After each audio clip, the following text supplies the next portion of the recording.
Madam Clerk, Mayor Weber, you are now live. Very good, thank you. I'm going to call this regular meeting of the governing body to order. It is 5:02 by my clock, and I will ask a pledge of allegiance to be led by Councilor Mayor Worth, salute to the New Mexico flag to be led by Councilor Michael Garcia, and an invocation from Councilor Faulkner, please. Please stand and if you are able.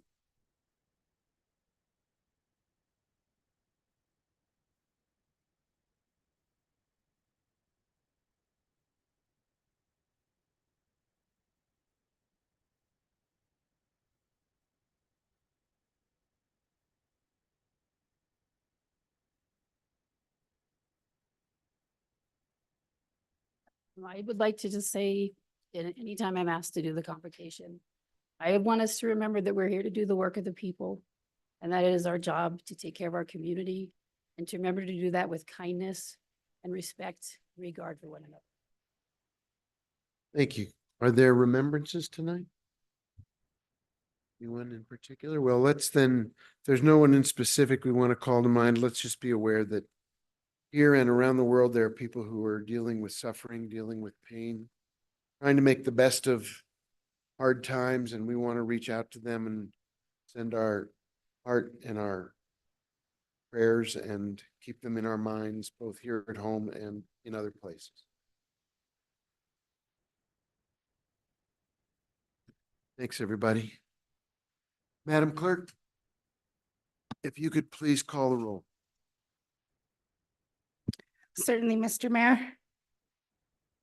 Counselor Cassett. Here. Counselor Castro. Presente.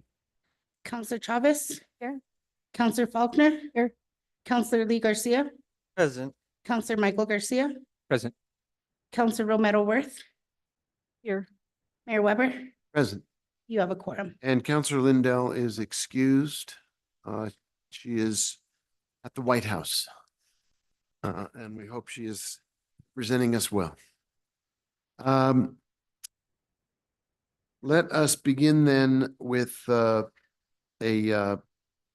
Clerk, are there changes to the agenda for tonight? We start with that. Yes, Mayor.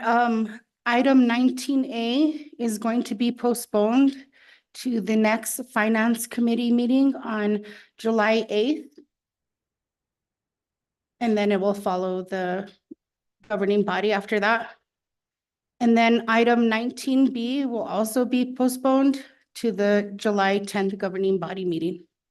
Okay, do we need a motion to make? Mayor, Yes, Councilor. I'd like to withdraw item 16C for some additional work. And Mayor, I would also like to withdraw 16D for the same reason. Very good. Do we need motions to effectuate that? So Mayor Weber, I think, so one of the items, at least one that the clerk mentioned, I think was pursuant to a motion made in committee, pursuant to those committee rules. So that one is just, it's by rule. That was the, I think the discrimination in housing, correct? Okay. 19A, yeah. And then the other one. Okay, so the other one, I understand the mayor is would like a motion to amend the agenda to postpone that one. So that one requires an amended motion to approve the agenda. And then the sponsors are withdrawing their items, and that doesn't require a motion. So all we need at the moment for 19B, where I am continuing to do some work after consultation with the some constituents concerned about disability issues, I would entertain a motion to postpone that to our next meeting. So moved. The motion is second to postpone item 19B to our next meeting. Is there discussion? Madam Clerk, can you call the roll? Certainly, Mr. Mayor. Counselor Cassett. Yes. Counselor Castro. Sí. Counselor Chavez. Yes. Counselor Faulkner. Yes. Counselor Lee Garcia. Yes. Counselor Michael Garcia. Yes. Counselor Romero Worth. Yes. Mayor Weber. Yes. Motion passed. So let me just, for anybody who is here tonight who wanted to testify on either of these actions that were up for public hearing, that is 19A, which has to do with housing discrimination, and 19B, which has to do with median safety, we will not be taking those up tonight. So please don't, I hope, wait for that to happen, because you will be having a long wait, unfortunately. However, that said, when we do petitions from the floor, if you wanted to speak to those issues, you're perfectly welcome to do that. So with that amended, can we get a, Move to approve tonight's agenda as amended. there you go. Second? Second. We have a second. Madam Clerk, can you call the roll? Yes, Mr. Mayor, Counselor Castro. Counselor Chavez. Yes. Counselor Faulkner. Yes. Counselor Lee Garcia. Yes. Counselor Michael Garcia. Yes. Counselor Romero Worth. Yes. Counselor Cassett. Yes. Mayor Weber. Yes. Motion passed. Thank you. And we have some items, Madam Clerk, removed from the consent agenda. Can you walk us through those? Yes, Mr. Mayor, item 19O was removed by Counselor Michael Garcia. Item 19P was removed by Counselor Castro to recuse herself. Item 9Q was removed by Counselor Michael Garcia. Item 9R was removed by Counselor Michael Garcia. Item 9T was removed by Counselor Michael Garcia. And finally, item 9AE was removed by Counselor Lee Garcia. Very good. Can I get a motion to approve the consent agenda as amended then? So moved. Second. Is there discussion? Madam Clerk, can you please call the roll on that then? Certainly, Mr. Mayor, Counselor Chavez, Yes. Counselor Faulkner, Counselor Lee Garcia, Yes. Counselor Michael Garcia, Counselor Romero Worth, Yes. Counselor Cassett, Yes. Counselor Castro, Mayor Weber, Yes. motion passed. Thank you very much. Could you then, Madam Clerk, take us to our next item? Leila, can you help with some traffic flow here, please? The next item is item 8, a presentation. It's a presentation from the Santa Fe Film and Digital Media Council's strategic plan. And we have the chair of the Santa Fe Film and Digital Council, Gay Dillingham, here to present. Very good. Before our chair begins, I just want to, first of all, thank you for being here. And I know you've got some colleagues and people you work with quite closely on our Film and Digital Media Council. The Film and Digital Media Council does great work for us, and they put in a lot of time and a lot of effort. I know that they have developed a strategic plan. They've been implementing it. Just as we had a briefing at our last governing body meeting on our strategic plan from our Veterans Advisory Group, I think it's important when we have members of the community who devote their time and energy and effort to serious work that benefits the whole community, that we get a chance to hear from them, learn what their strategic plan entails, and also how the implementation is going. And finally, of course, ways we can be more helpful to drive their work forward and get even more benefit from their advice and their counsel. So thank you for all you do already, and the members of the council, and you have the floor. Thank you for being here. Okay.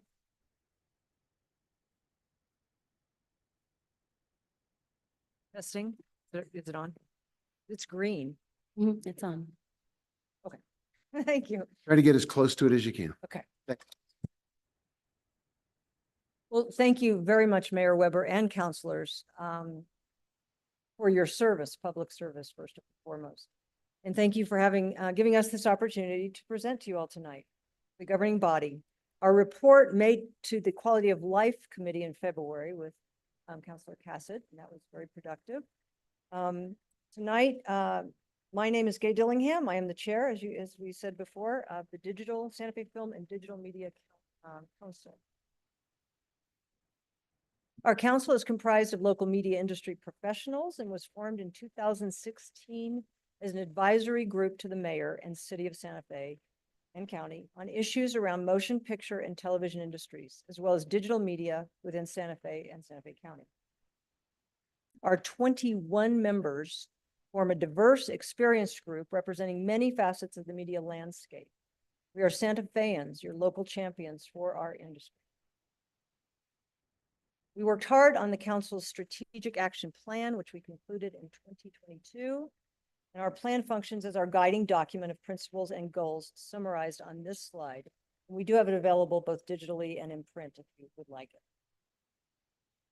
We meet monthly as a council, and our structure includes 5 working groups and can include non-council members. The next slides detail each working group, its focus, goals, and accomplishments. Our government affairs work group focuses on legislative efforts that affect the greater media industry in the state and Santa Fe. This team leads our efforts to build relationships with local legislators, to focus attention on Santa Fe's unique position in the film media industry landscape. During the 2023 state legislative session, and with the mayor's approval, this group worked hard to improve the film tax incentive legislation then under consideration, to make changes for the benefit of the Santa Fe region.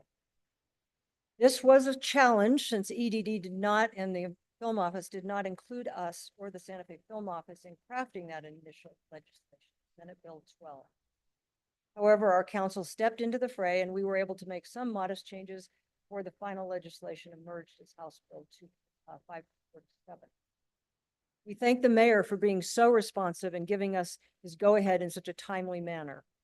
You were very helpful and really appreciate that. This work group continues efforts on several fronts, engaging legislators on issues for our film and digital media creators. The city and state must go beyond developing a workforce to service only out-of-state productions. We must lead in creating opportunities for New Mexico producers, writers, editors, actors, directors, what we call above the line, because this talent is in the budget above the line and crew is below the line. So I'm going to reference that term quite a bit tonight, above the line, ATL. We look to our community, local government, and investors to find the necessary financial and educational opportunities that will create a complete industry ecosystem, content originating in New Mexico. Santa Fe is uniquely positioned with talented, above-the-line community already here and more wanting to move here. This will underpin and future-proof our industry. Our Film Loan Fund group looks to revive a dormant New Mexico State Investment Council film financing program. It has not been used really since 2011. This goal is among our recommendations for the mayor. Members of our group met with John Clark, the SIC State Investment Officer, in March of this year. Mr. Clark was very receptive to our proposal and assured that the SIC will consider it among the other initiatives as they build a new agenda this summer to more proactively invest in New Mexico business. We're happy to provide a detailed plan upon request.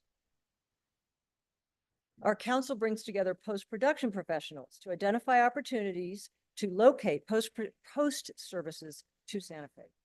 We see burgeoning interest in post as local New Mexicans began build out of post facilities here in Santa Fe just in the last 6 months, with planned growth to meet the expanding market need. Members of our group, together with both the city and state film offices, met with Photochem, a major Burbank, California post house, in early February to discuss the Santa Fe opportunities. Further, others from the working group met with Light Iron Post, a division of Panavision, for a similar discussion. Our group also identified a need to expand the state's definition of film partner to broaden the scope of such opportunity to companies throughout the film service ecosystem, not just producers. Bringing Post to Santa Fe will create more high-wage local employment and will compel filmmakers to stay in our state. This is an opportunity to make Santa Fe the creative center for film and media finishing in New Mexico. Santa Fe Community College and Stagecoach Foundation, as well as the Institute of American Indian Art. These are 3 of our impressive Santa Fe media training institutions and are represented on our council. They work together to help fulfill the educational goals and workforce training needed for our region. Few examples of their synergies include internship training programs, a screenwriters conference in November this year, an Indigenous filmmaker incubator program, and an upcoming partnership in a directing and screenwriting with NYU Tisch Film School. This is a huge compliment to Santa Fe that NYU Tisch wants to be. Movie Maker, as many of you know, Movie Maker magazine voted Santa Fe #1 for 2 years in a row on the best places to live and work in our industry. Despite setbacks the whole country experienced, Santa Fe is currently busier than Los Angeles and other states. The recommendations our council presented to the mayor resulted from all our efforts made this past year and are as follows. This is where we get into some meat. Bear with me. Santa Fe features unique magnetic attributes with our history, culture, and landscape. You all know this better than others. Beyond our good crew jobs, we must affirm Santa Fe is the center for creative above-the-line talent, those living here and those who want to move here. Our goal is to build out the entire New Mexico media ecosystem, capitalizing on the unique attributes our city different has to offer. The opportunity is now to embrace our creative talent and put a spotlight on Santa Fe as a global brand. Let's run with that. Post-production is an intense creative period during which a media project takes final form. Currently, post-production exits the state to continue in Los Angeles, New York, and elsewhere. The city must do more to capture these high-wage jobs and the final 25% of production spend to assure more of it remains in Santa Fe and the state. With post facilities in Santa Fe, we can remain a hub of media creative energy. We are working with Aspect Studios to help recruit and anchor a large post-production house into the Midtown space. And given advances in technology for remote work, plus our quality of life, more post-production professionals want to live in Santa Fe. Reviving the Film Loan Fund must be a focus of attention from the city with the SIC. These are dollars urgently needed to seed New Mexico originated film and content creation. We are confident our proposed guidelines will assure the dollars remain in New Mexico, prime the pump to support our local above-the-line talent, keep our workforce more consistently employed, and present low risk to SIC funds. The Governor's Film Council agrees and supports reviving this fund, which could include ancillary businesses to support the fund. We see this as a key to build a full ecosystem by enabling our Santa Fe media creators access early funding by banking their approved rebate dollars. Training, we're now on number 4. Replace training our uniquely skilled workforce requires education dollars. And with the 2023 film incentives legislation, our schools lost a key source of training dollars. And when the state ended the Give Back Fund, our out-of-state productions contributed to the Give Back Fund when they failed to employ enough New Mexicans. The fund acknowledged our need to develop a local New Mexico workforce, and those dollars were an important contribution to our training.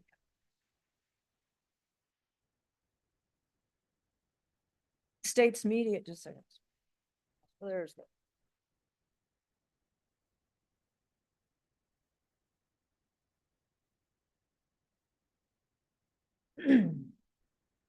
the state's media academy, currently undergoing reorganization, will rely on our outgoing educational institutions to feed students into its onset training opportunities.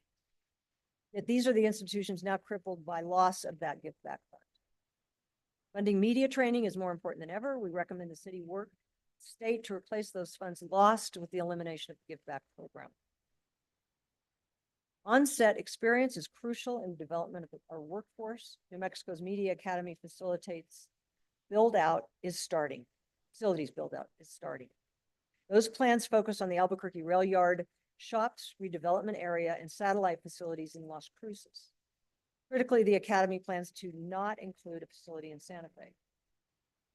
That the Academy is undergoing reorganization at this time, the city must work with the state to assure Santa Fe does not miss out on a key opportunity to provide critical experience and further education to our locally trained workforce.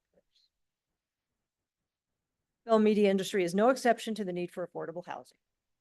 While our state enjoys a growing base of below-the-line crew, much of this workforce is by nature concentrated in Albuquerque to be close to the production infrastructure located there. Filming and production in Santa Fe, however, requires the workforce to commute an hour or more north to our city. We must house this crew in temporary housing, which becomes a challenge, especially around tourist-heavy times of the year. To maintain consistent crew availability around Santa Fe, we must secure more production, affordable, short-term hotel-type housing. Further, much of our talent is young, therefore we must also build more affordable homes to keep them in Santa Fe. Last year's incentive package increased the rural uplift 5 to 10%. This uplift zone adds the 10% production incentive to areas outside the Albuquerque-Santa Fe corridor. Unfortunately, poor areas like Espanola and Las Vegas do not qualify for this additional 10% rebate. The legislation also defines Las Cruces as rural, qualifying it for 10% uplift, and they now aggressively market this additional tax break to attract more production to the southern part of the state. And the last point here, our surrounding Native American communities do not directly benefit from our state's film and program, as the program leverages selection of our RT. Significant obstacles remain to achieve incentives equitably among our varied and diverse communities. We encourage efforts within Native lands and our Pueblos as they consider their own future plans for attracting production. We stand ready to support and consult where and when invited to assist. We can together further grow and benefit from increased media production within the entirety of New Mexico.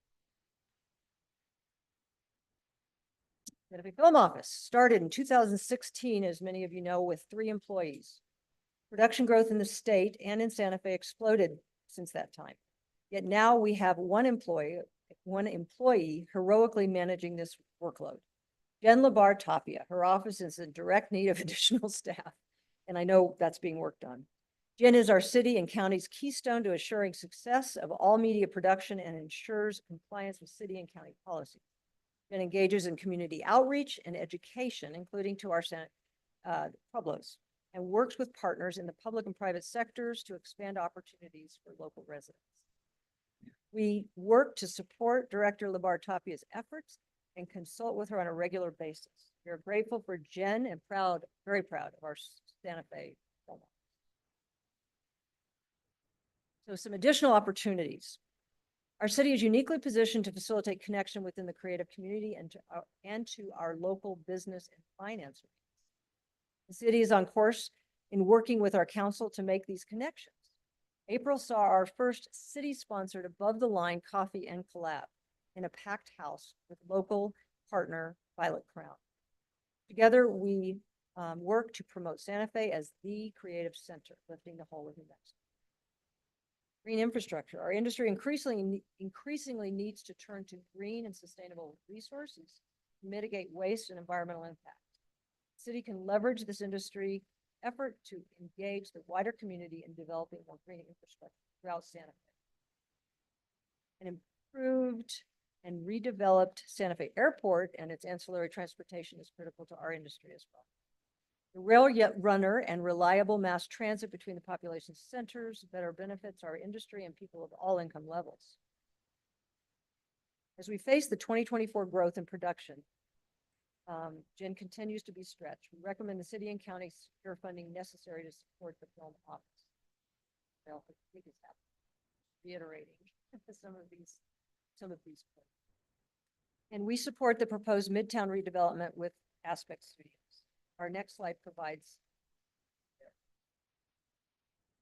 The proposed Aspect Studios plan can bring major expansion of production capacity to the Santa Fe region. As this body knows, Aspect plans to develop 6 sound stages and production support space, tremendous resource for incoming productions and opportunity for local media creators alike. Film and media training programs are planned in partnerships with the Santa Fe Community College and Stagecoach Foundation. Aspect is working with Santa Fe International Film Festival to also increase awareness of Santa Fe as a destination.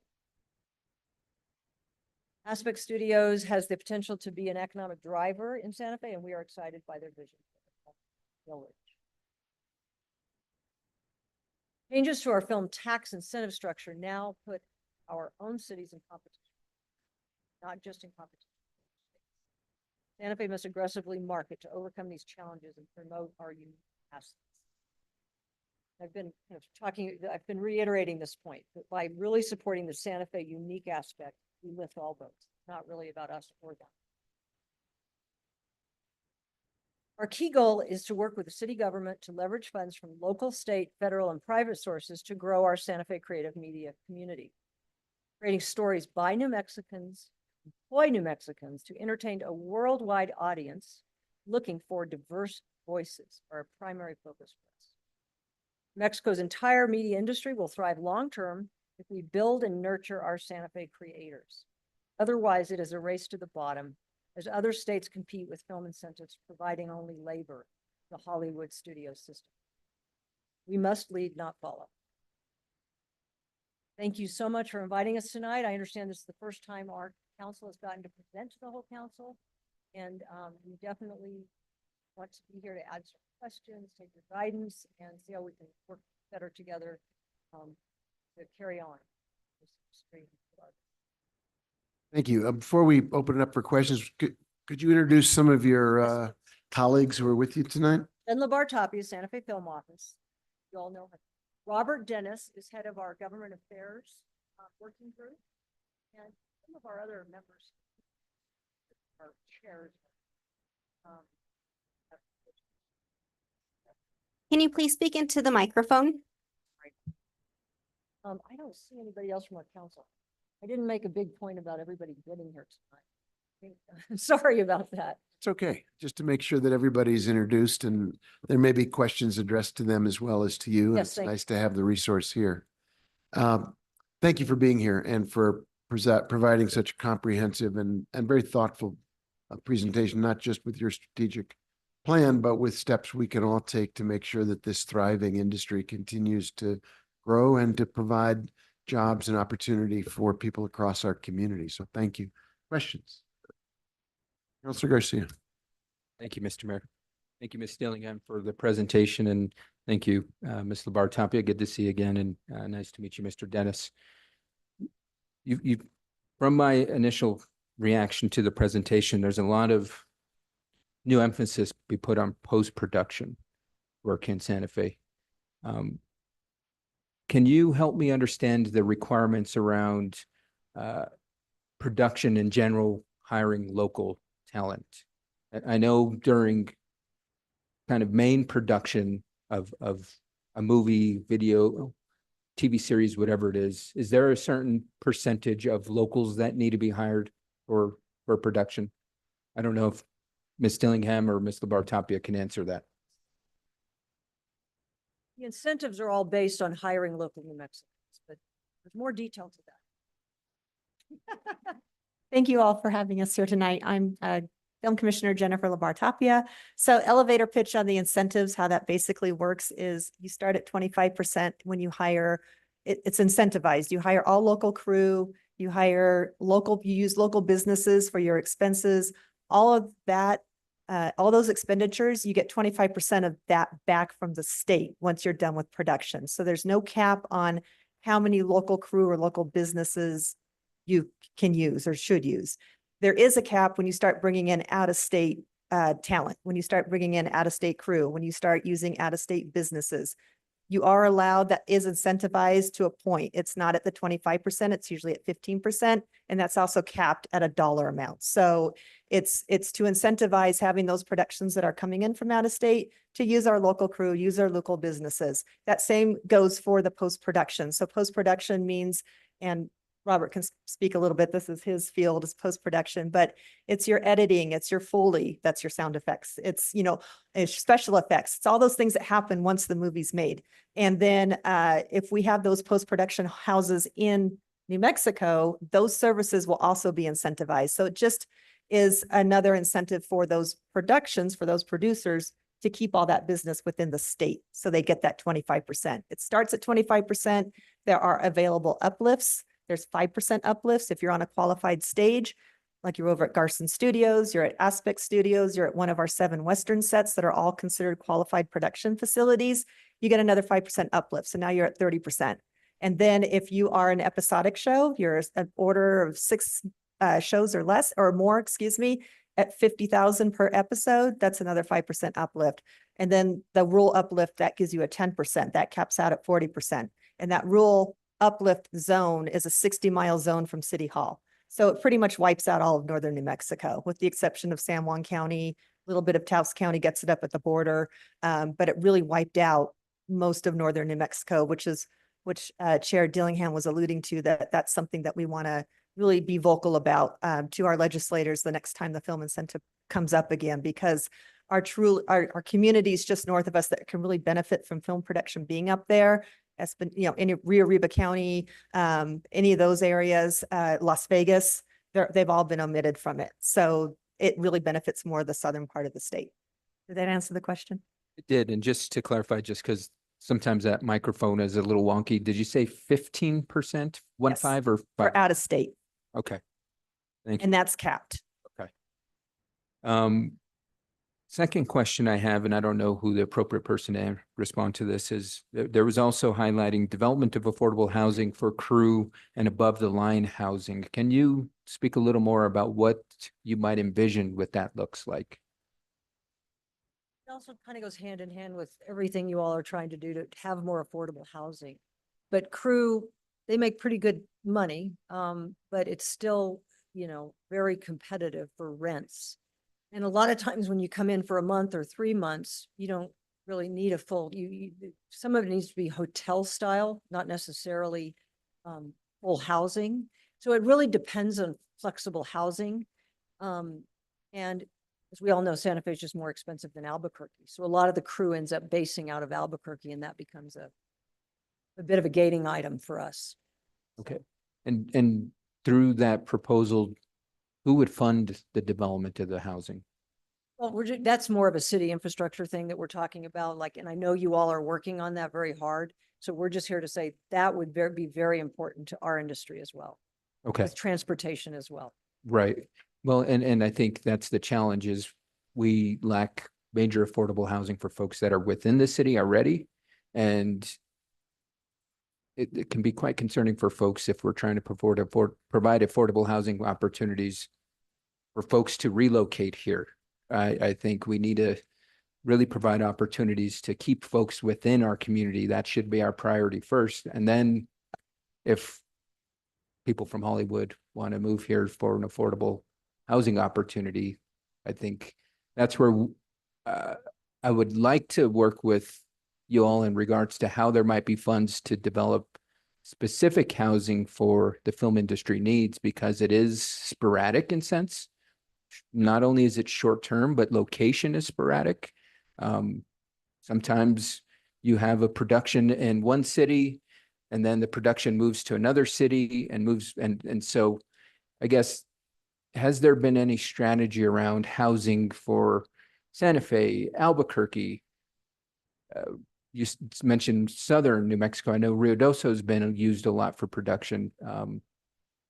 Thank you very much, Councilor Garcia, because that's a very important point. The crew, we're not trying to say, let's have affordable housing for LA people to come in and just use it necessarily. That's not, it's more our New Mexico crew that would like to be able to work on productions here have to be in Albuquerque because it's not affordable to be here. That's one. The above the line, a lot of people from LA have already moved here or are moving here that are producers or writers. And so we're not worried about the above the line community as much. There's other ways to support the above the line that are, let me advise that. We need to support the above the line content creators in Santa Fe, because that's where a lot of the creative juice is and where people want to live. And there's a lot of young filmmakers that want to be here. So I'm not talking about the retired people coming in from LA. I'm talking about supporting these content creators that are already here. In the past, I think to get this incentive program up and running, we've done a great job of training crews. And those are really good jobs. But if we don't build out and have the full ecosystem, like I've said, with the with the content creators, we're not using our biggest asset. So the housing is more about making sure New Mexicans below the line can actually afford to be here in our city, Right. And not have to travel long distances. understandable, and ensuring that the local talent can remain local Yes. versus outsourcing. Thank you. Okay, thank you. For clarifying. Yeah, I appreciate that. If I could just add to that, Counselor Garcia, that, and counselors, Santa Fe sees anywhere from 30 to 40% of all film production in the state on any given year. So we were right behind Albuquerque, with all of we've got 3 studios with a total of 9 sound stages. We have 7 Western sets, and of course, our locations are uncomparable to anywhere else in the state when you look at Santa Fe and our surrounding counties. And so if we can really increase our crew base in Santa Fe with the affordable housing, that's really the point, is to have more of those crew be able to live in Santa Fe. A perfect example is our location manager who was just working on Jiminy. That was the big production out at Garson Studios that some of you went out to a few months ago. He loves, a lot of the crew love being in Santa Fe, like who doesn't? And so he bought his first house out kind of by Capitol High School. But he is an example of someone that was able to, within the industry, always lived in Albuquerque, has had more work in Santa Fe than Albuquerque, but was able to get a great deal on a house and was able to move up here. And now we have him added to our inventory of Santa Fe crew. Awesome. And I know that film's just surging here. I mean, I drove through, I think it was an offsite, whether it was the craft services over by the courthouse. There's something being filmed. I saw the production. So That's Dark Winds.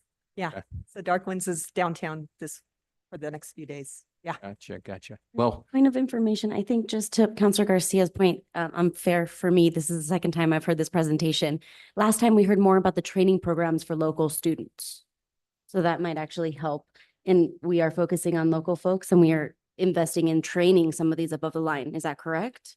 Locally? The Stagecoach Foundation as well as Santa Fe Community College. Thank you, Counselor Castro. You paid very good attention in our last. and Stagecoach is local celebrity George R.R. Martin's foundation, right? Okay. Yep. Well, thank you, Ms. Dillingham, Ms. Labartapia, Mr. Dennis. I appreciate it. Thank you for bringing all this wealth of information to us. No other questions, Mr. Mayor? Thank you. Others? She has covered it. Counselor Merworth and then Counselor Cassett. Counselor Cassett first. Thank you so much, Mr. Mayor, and thank you all again for being here and happy to hear this presentation again. I think this is more a comment for us to be aware of because a lot of what is being discussed are state laws that we need to be focusing on. So this is more just a reminder to us that when we are putting forward our legislative priorities, that it will be important to really talk to the Film Council to make sure that we have captured everything that is going to assist with growing the film industry in Santa Fe. I'm sure that you guys will all be looking at potential legislation that you'll want us to be paying attention to. So I know that I'll be looking forward to hearing your input then, and just want to remind us as a governing body to keep that in our back pocket when we are moving forward with our legislative priorities. That was all, Mr. Mayor. Thank you. Thank you. Good reminder. Counselor Thank- Merworth. Thank you, Mayor, and thank you all for being here and the work that you're doing. Really appreciate it. Film, as we all know, is very important to the state, but also to this community. So really glad to have your efforts and your group. I am curious, I hear that Sundance is potentially looking for a new home. Are you all involved in trying to attract Sundance to Santa Fe, or is that? Maybe I can offer some comment on that.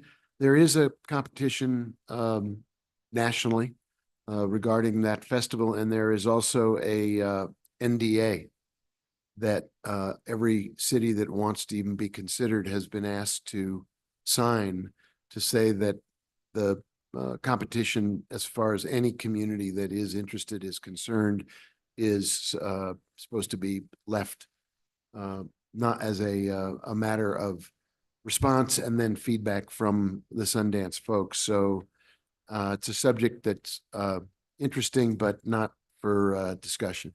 Okay, I had some constituents reach out to to let me know that that was something that was in the works in terms of their kind of evaluating where they are and are there other opportunities that I've seen in the press?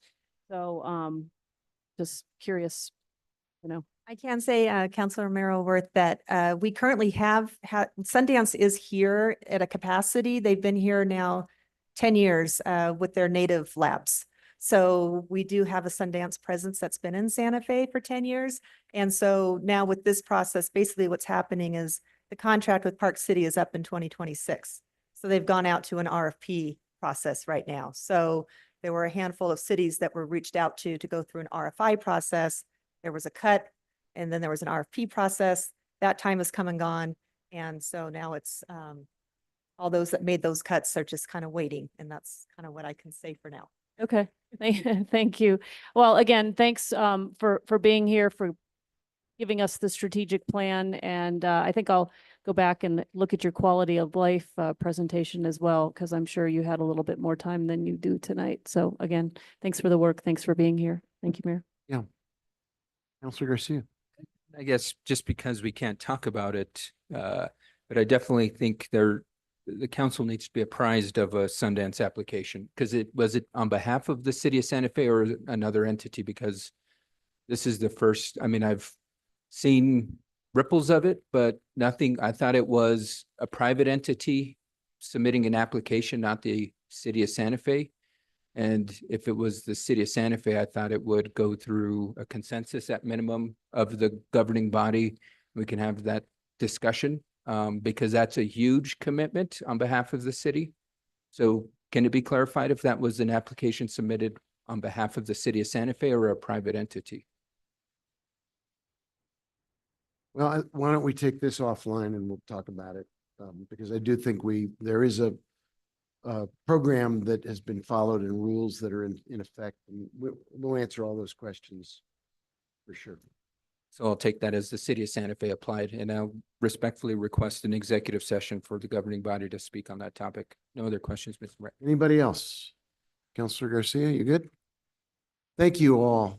Really, I think we know that Santa Fe is, as you've all said, the creative city in the state and perhaps in the country. When you look at the history, the culture, the talent that resides here and the capacity that we have to bring to life so many creative projects. And so your work is absolutely essential. It's important that you bring it to the attention of the whole governing body and to the community, because we all benefit from it. And your recommendations are very thoughtful, very well presented, very clear in how they would add to our existing capacity. And look forward to continue to work with you as you move forward on implementing the plan and then going the next step to the next round of creative city advancement. So thank you very much for what you do. Appreciate you. Definitely appreciate you all as well, and recognizing what our unique position is in this landscape is what's going to keep us Beautiful. viable. But we also printed out, I'm going to leave these here, every council member in their bios, a couple printouts. You'll also have that virtually, and the strategic action, well, a couple printouts if you want them in paper. Thank you. Then also more detail with the State Investment Council in terms of reviving that. We have more detail there as well. So I just can't thank you enough for, this is a moment in time where we can seize the opportunity to really bring the entire New Mexico landscape up, because Santa Fe has other states do not have. So thank you. Thanks very much. Appreciate you for being here. I couldn't function at all without this guy. He's one of our best valuable players on the council. Part of your digital capability. Before we go to the next item on the agenda, Madam Clerk, we have had some folks who joined us here in the auditorium and perhaps online since we started the meeting. And I wanted to just reiterate, if you're here for the public hearing on the bill relating to housing discrimination or the bill relating to median safety, both of those items will not be, neither of those items will be heard tonight. They have been postponed to another date. And so if that's why you're here, you're absolutely invited to speak during petitions from the floor. But if you are waiting for the public hearing itself, that won't, neither of those will happen at this evening's meeting. The agenda was amended before we adopted it. So with that, Madam Clerk, can you take us to the next item on the agenda? Yes, Mr. Mayor. The next item is item 9O. It's a request for approval of amendment number 1 to the legal services agreement, item 23-0635 with Brownstein Hyatt Farber Schreck LLP to increase the not to exceed amount by $100,000 for a new total of $216,375, including NMGRT for legal services regarding real estate transactions related to development and disposition of certain parcels of the Midtown property. And City Attorney McSherry can answer questions. Let's entertain a motion, and then we'll turn it over to Councilor Garcia for his questions. Move to approve. Second. All right, we have a motion and we have a second. We actually haven't heard what this actually covers, but if you want to, City Attorney, give us advice on what this is designed to cover, and then Councilor Garcia, I'll turn to you for your questions. Or Mayor Weber, councilors, this is to add the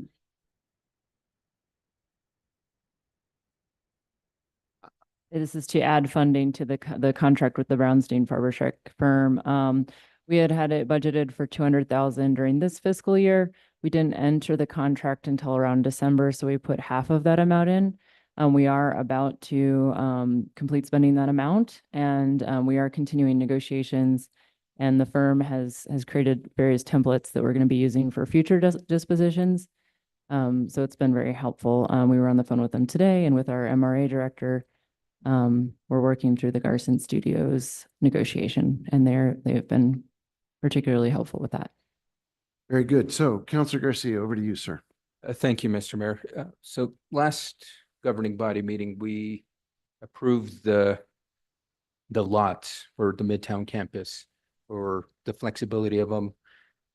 My question revolves around, can this legal team work with our MRA director or any appropriate city staff to identify the parcels that are currently under RFP, the parcels that are not owned by the city?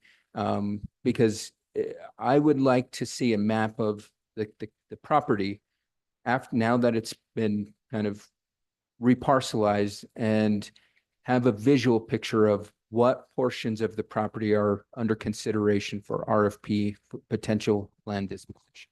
Okay, Mayor Weber, Councilor Garcia. So the resolution authorized staff to move forward, but I don't think it hasn't been completed yet. I'm sure steps have been taken, but so that was authorizing going forward according to the master plan, saying this is the time we should parcelize.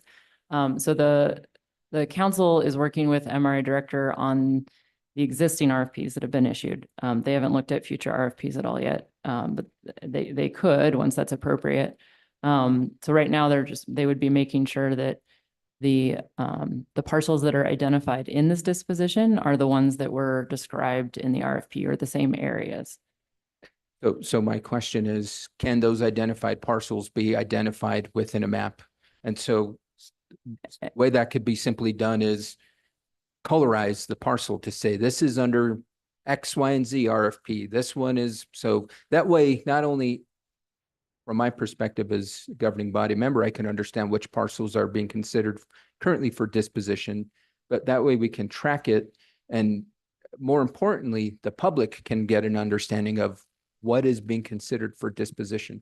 Mayor Councilor Garcia, that information was in the RFPs that have been issued, so I can ask Ms. Iverson, our director for MRA, to get you that information. Okay, but I mean, talking about in one, instead of having it piecemealed out per RFP, can we have one document? And my question revolves around, can this legal team work with our team to ensure the accuracy of a map for parcels that are under consideration for disposition? Mayor Weber, Counselor, the parcelization hasn't happened yet. So that needs to happen for, I think, what you're describing to occur. And then this team, I don't know that we need them to, but if we need them to, we would absolutely ask for their assistance. We have a GIS team that'll be helping with the parcelization. Okay. So I guess the answer is yes to that, right? If we need them to. I don't want to commit to asking them that if we don't need that legal advice. I'm not sure that will be legal advice, really. It sounds like GIS. Could be, but I mean, We're really working with them to help on terminology and disposition agreements. okay, so should we require their services? I guess the second part to that question is if a map can be produced, can we ensure that it's uploaded and available on the Midtown website? I don't know what. Mayor, Rick, Councilors, I think that's a great suggestion for our MRA director, and I'll raise it with her. The council do not have authorization to use our websites. They will not be managing our websites. Okay, because that's something I would like to request as well. No other questions, Mr. Mayor. Thank you. Very good. Other questions on this item? We have several of our council members seem to have stepped outside at the moment. We still are an operating quorum. So with the people we have, Madam Clerk, you call the roll. Yes, Mr. Mayor, Counselor Faulkner, Yes. Counselor Michael Garcia, Yes. Counselor Romero Worth, Yes. Counselor Cassett, Yes. Counselor Chavez, Yes. Mayor Weber, Yes, motion passed. thank you. Would you take us to the next item that was taken off of consent because of Counselor Castro's recusal? Yes, Mr. Mayor, that is item 9P. It's a request for approval of the Community Development Block Grant subrecipient agreement with Santa Fe Habitat for Humanity in the total amount of $200,000 for Habitat's home repair program through June 30th, 2025. And Counselor Castro, you wanted to step out for this. I did. I have a family member that is associated, and I just wanted to thank Director Ladd so much for all of her hard work. Thank you. We'll let you step out and then we'll take the item up. Thank you.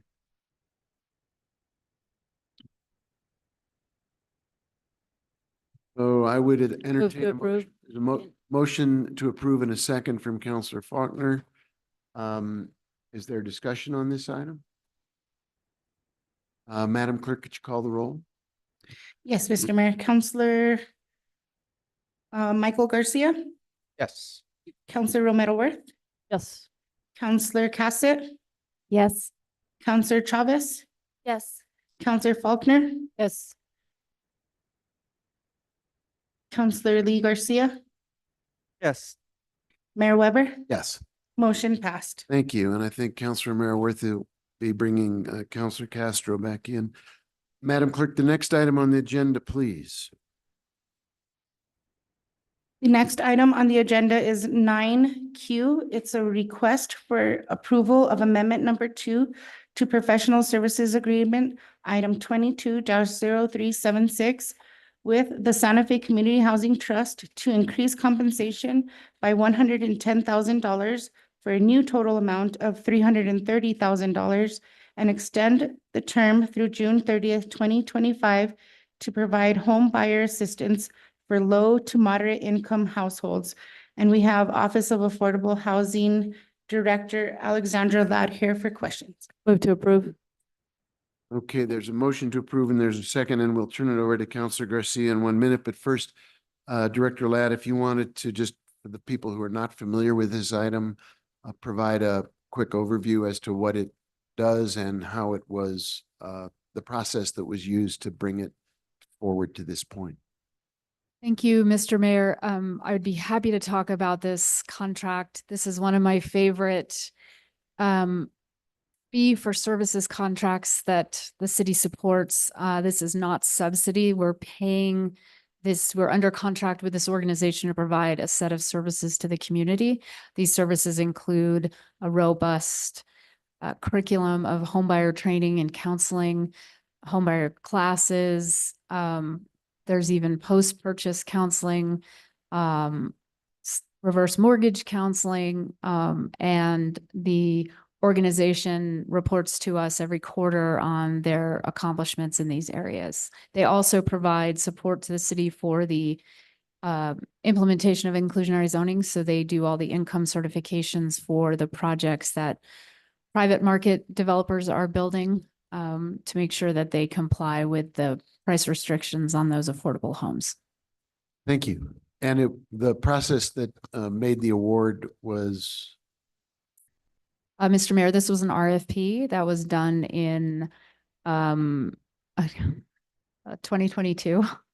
And so with an RFP like this, it's good for 4 years. So rather than, we've done it this way, different way in the past, but rather than set up a new contract every year, our procurement folks prefer that we amend the original contract to add another year of funding to the contract. thank you. So Counselor Garcia, you have asked this be taken. You have the floor. Thank you, Mr. Mayor. How's it going, Director Ladd? You mentioned this in your comments that the entity reports to the city every quarter. Do they report financial expenditures as well? Because my question revolves around the first award for this one, which was $220,000. And given that there are quarterly reports, is there fiscal reports, and have we got any updates? Have they expended all $220,000? Mr. Mayor, Counselor Garcia, the 220 is the first 2 years. So the annual fee that's paid for the services is $110,000. They do not report the uses of funds. What they're reporting on are the program accomplishments. So every quarter they're submitting a report that shows how many income eligible closings they assisted with, that shows the dollar amount that was leveraged through the through the financing operations of the two organizations, how many homes they built. We get a complete list of all of the clients that were served, what their income ranges were, where the homes are that they bought. So it's a very comprehensive report, but we're not, the scope of work is not about how they're spending the money. The scope of work is about the accomplishments, the outcomes from the work. Okay, so as you mentioned, it's a fee for service contract, and the first year you had said 110. So that brings it up to 220. Third year, 110. So it's consistent. We're not adding any additional services or decreasing services that we're asking them to provide. Mr. Mayor, Counselor Garcia, that is correct. Okay, thank you so much. And then I guess lastly, if it's possible, can you submit the data that's submitted to the governing body, to city staff, these quarterly reports? It can even be rolled up into one report just to get a better understanding of the services they're providing, the demographics, who's benefiting from these services, et cetera, because I would really like to learn a little more about the investment being made in the community, because that's the way I see this, is an investment that the city is making in the community. And I would like to understand how, at the end of the day, what that looks like. So that's a request that I have. I had the same questions for item R, which is the next item. So I think for that one, I'll wait to ask the same questions just so I don't get myself in a tiff. But with that, I'll go ahead and yield the floor, Mr. Mayor. Thank you. Any other questions about this item? Very good. Madam Clerk, can you call the up? Director Ladd, you had your hand up. Sorry, Mr. Mayor. Counselor Garcia, at the end of every program year, the contractor provides they do quarterly reports, then they provide a cumulative report. That would be much, much easier for staff to provide that final report. Obviously, we haven't finished this year yet, so we don't have this year's final report yet, but we should have that by the end of next month. Quarterly, annual, as long as we can see how the 110,000 was spent each year, that'd be perfect. Thank you, Director Ladd. Very good. Other questions? Madam Clerk, could you call the roll? Yes, Mr. Mayor. Counselor Lee Garcia, Yes. Counselor Michael Garcia, Yes. Counselor Romero Worth, Yes. Counselor Cassett, Yes. Counselor Castro, Sí. Counselor Chavez, Yes. Counselor Faulkner, Yes. Mayor Weber, Yes. motion passed. Very good. Thank you. Don't go away. As they say on TV, wait, there's more. Madam Clerk, can you take us to the next item? Yes, Mr. Mayor, the next item is item 9R.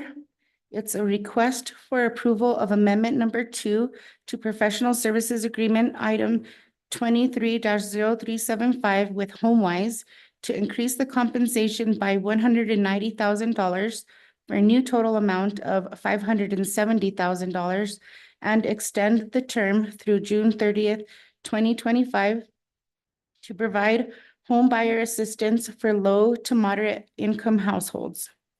Move to approve. Second.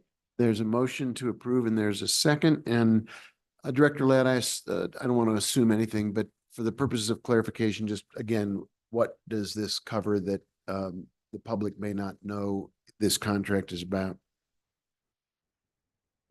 Mr. Mayor, members of the council, these contracts, it's a very comprehensive array of services that are provided through the work of these two nonprofits. I think one of the questions I get is, well, it sounds like they're doing the same thing. Why are we paying for two of them? And my response is always, aren't you glad you have more than one grocery store to shop at? Because they both do the work a little bit differently. But it is, in general, they're HUD certified counseling agencies. They're both certified financial CDFI, community development financial institutions, certified financial, anyway, whatever that stands for. So the level of sophistication that these two nonprofits have accomplished over the years is really a foundational part of that is the fact that the city has supported this work through a fee for services contract.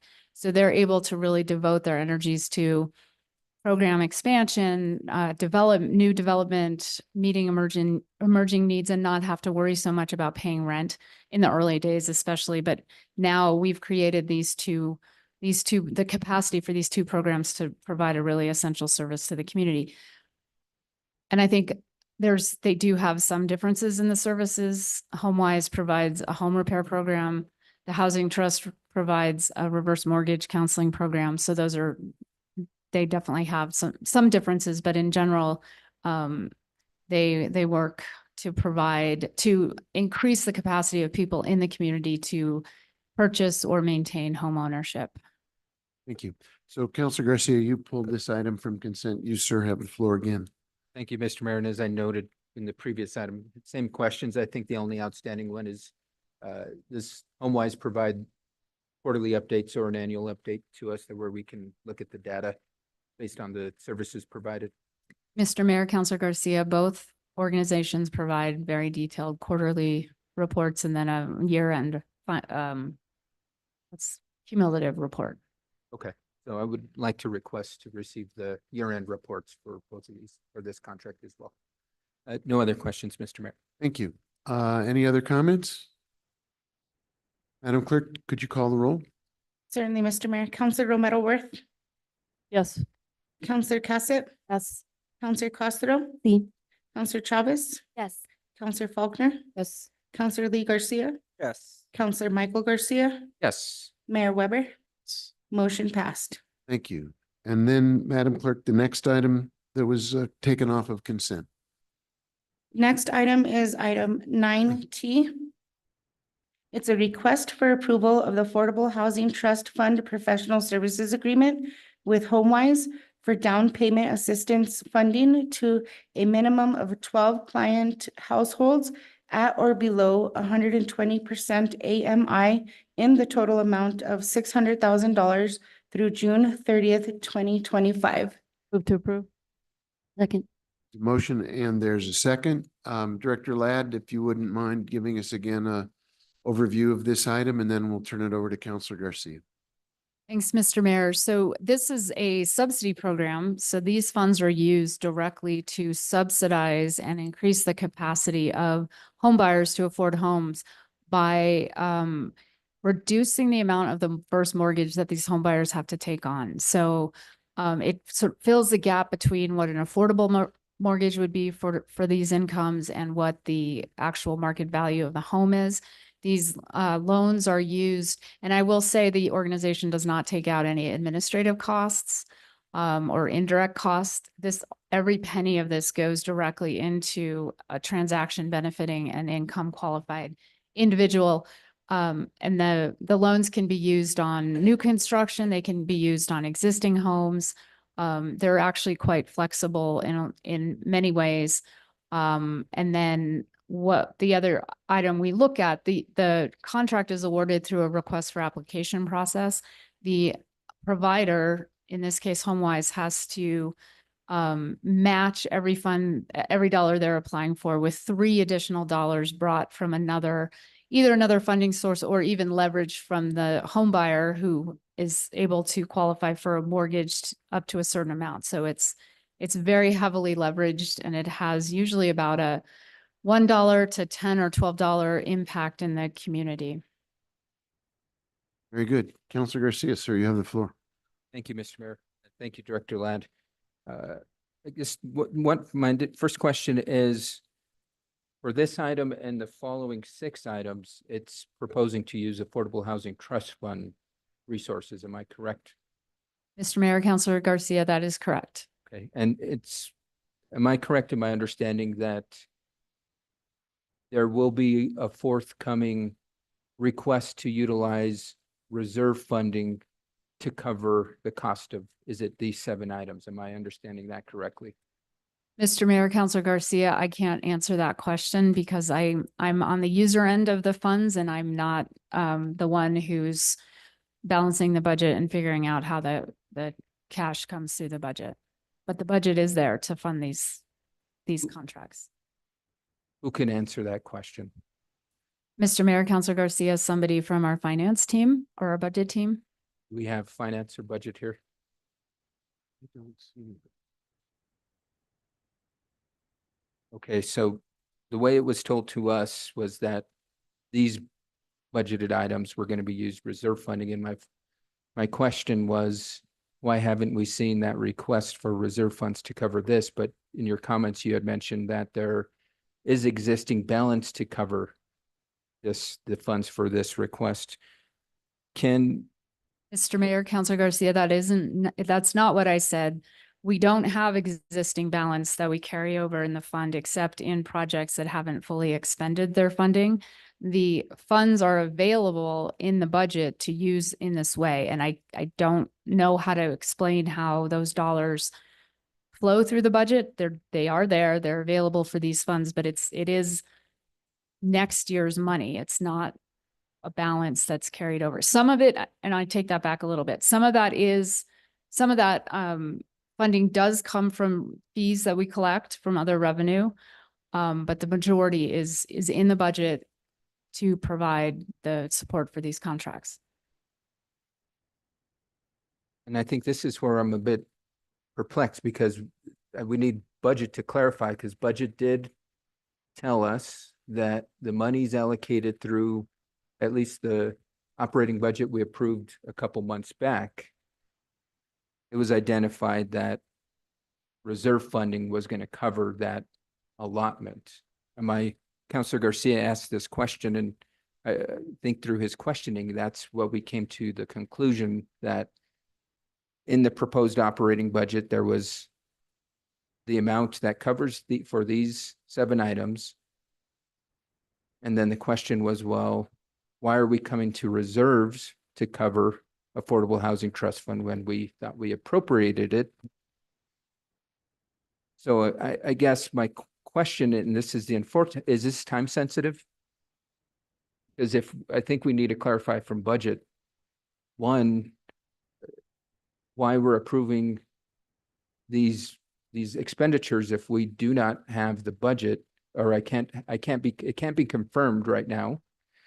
And then, so I guess that's the question: Point of information. Yes. So they're not reserves. They're general fund cash balance that we didn't spend. That's the money that we had the special hearing about. So it's not really, I think we need to be careful about our language. Well, General we've fund been cash. using the term reserves, so. Yeah, we well, continue for the to do public, that. it's general fund cash balances that weren't spent. Because then we take a portion, we're going to take a portion of that general fund cash balance and put it into our reserve. So I just don't want people to think that we're already tapping into that reserve, which we use for rainy day and we're required under the state's statute to have a certain level of. So we're not really taking from reserve. We're taking from general fund cash balance that hasn't been spent or budgeted. And so there is a distinction there. So I think we're all learning how to speak better about these things. So I just want to add that. Thank you. So, So I Councilor Garcia, you were raising a question about the availability of the funds. Well, I'm asking, is it necessary for us to approve this tonight, or can we wait till we get clarification from finance during the next meeting? Mr. Mayor, Councilor Garcia, contracts cannot get on an agenda for approval unless budget has certified that the budget is available for the contract. So, I can't explain it because that's not my lane. It's not my world.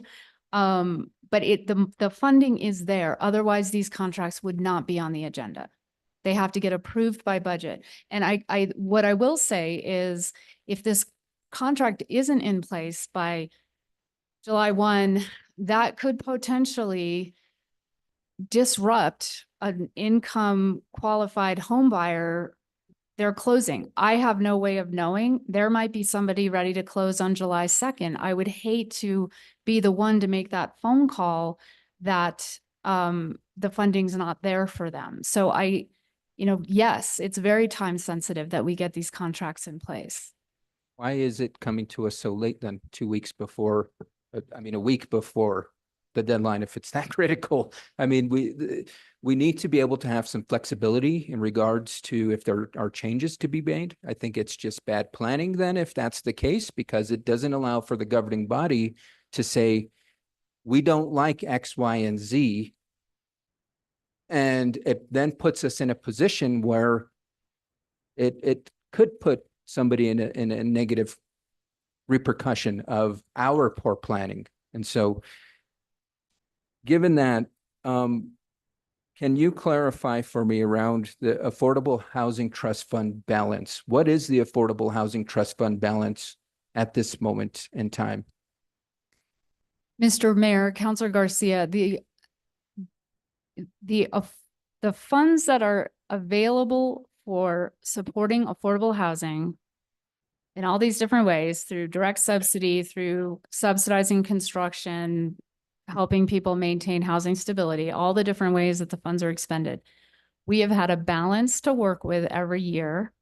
Every year that balance has been fully allocated to those projects. We have some carry forward projects that weren't able to draw their funds because of construction delays or other issues. The reason that it appears that there is a huge balance is because we have a revenue fund that is 240. I do know this much. All of the ARPA funds, and that includes the ARPA funds that went to human services, all of the community development block grant funds, and then there's one other source that I'm not thinking of, have been identified by this revenue fund number, but those are not affordable housing trust funds. They are not being used according to the New Mexico Affordable Housing Act rules, according to our municipal code. Those funds were placed in there almost just as a bucket to hold them while these other departments, other uses were clarified and developed. So there is no balance that's unallocated according to what has been in our budget year after year. So is it fair to say then, at least for the last 3 years, when we've allocated $3 million each year, that every year $3 million has been committed to some expenditure? Mr. Mayor, Councilor Garcia, that is correct. And it in fact has been a little bit more than that a couple of years because we did have revenues coming in from other sources. Okay, thank you for clarifying that. No other questions, Mr. Mayor. Thank you. Councilor Faulkner. So regardless of when you came before the council with this, there was likely going to be a family that would be at risk if we didn't approve it, right? Mr. Mayor, Because it's Counselor just repeats. Faulkner, yeah, the real estate market does not follow the fiscal year or the calendar year, so it's constantly moving. So we're always at risk when we hold these back, we'll always be at risk is at someone not getting a home possibly. Yes, Mr. Mayor, Counselor Faulkner, yes, because these programs rely on the availability of these funds and it takes months. I mean, I think anyone who's bought a home knows it's not something that happens overnight. A lot of these buyers have to go through months, sometimes even years of preparation. So they get mortgage ready based on the funds that are estimated to be available. Counselor Lee Garcia. Thank you, Mr. Mayor, and I just kind of want to spin off a little bit on the conversation in regards to Counselor Garcia did mention that in our budget proceedings, we have allocated $3 million to the Affordable Housing Trust Fund. And I'm assuming that that allocation is what we're looking at for the funding of these items that are being presented. Is that correct? Mr. Mayor, Counselor Garcia, that's correct. Thank you.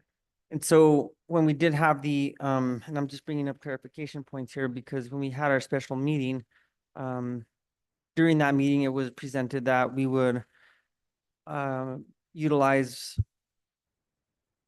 one-time funding or find one-time funding,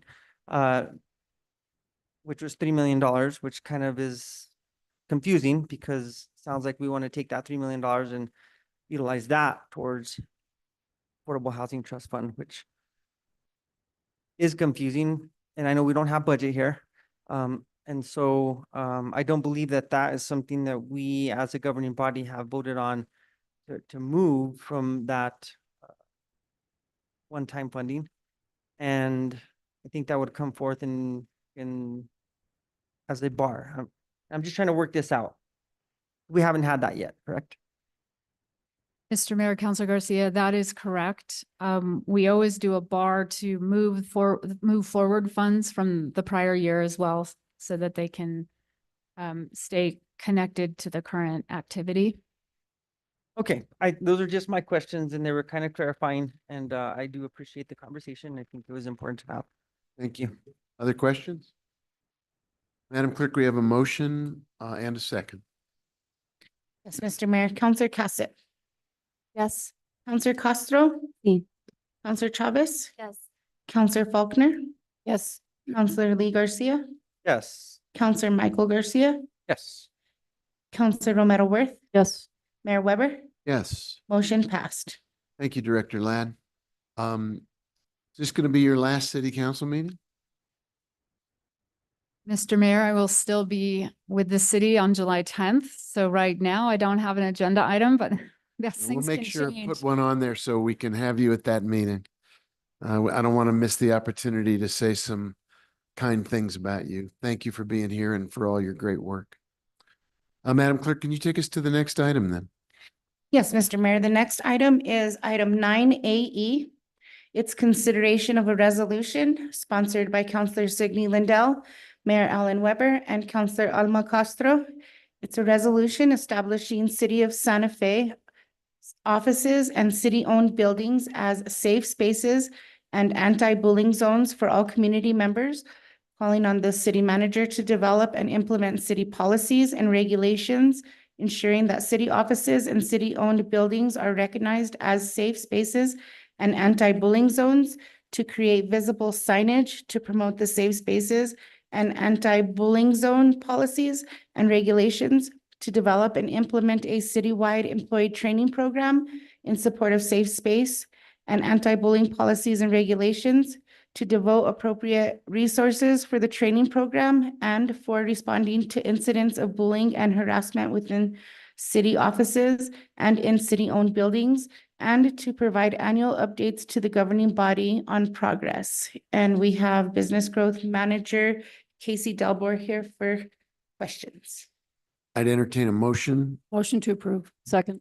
and I would note there's also an amendment that we need to get to, but before we do any of that, we'll use our regular order of business, maybe you can give the public and the governing body an overview of this piece of legislation, then I'll turn over to Councilor Lee Garcia, who is the individual on the governing body who asked to have it taken off of consent. So an overview of the proposed legislation.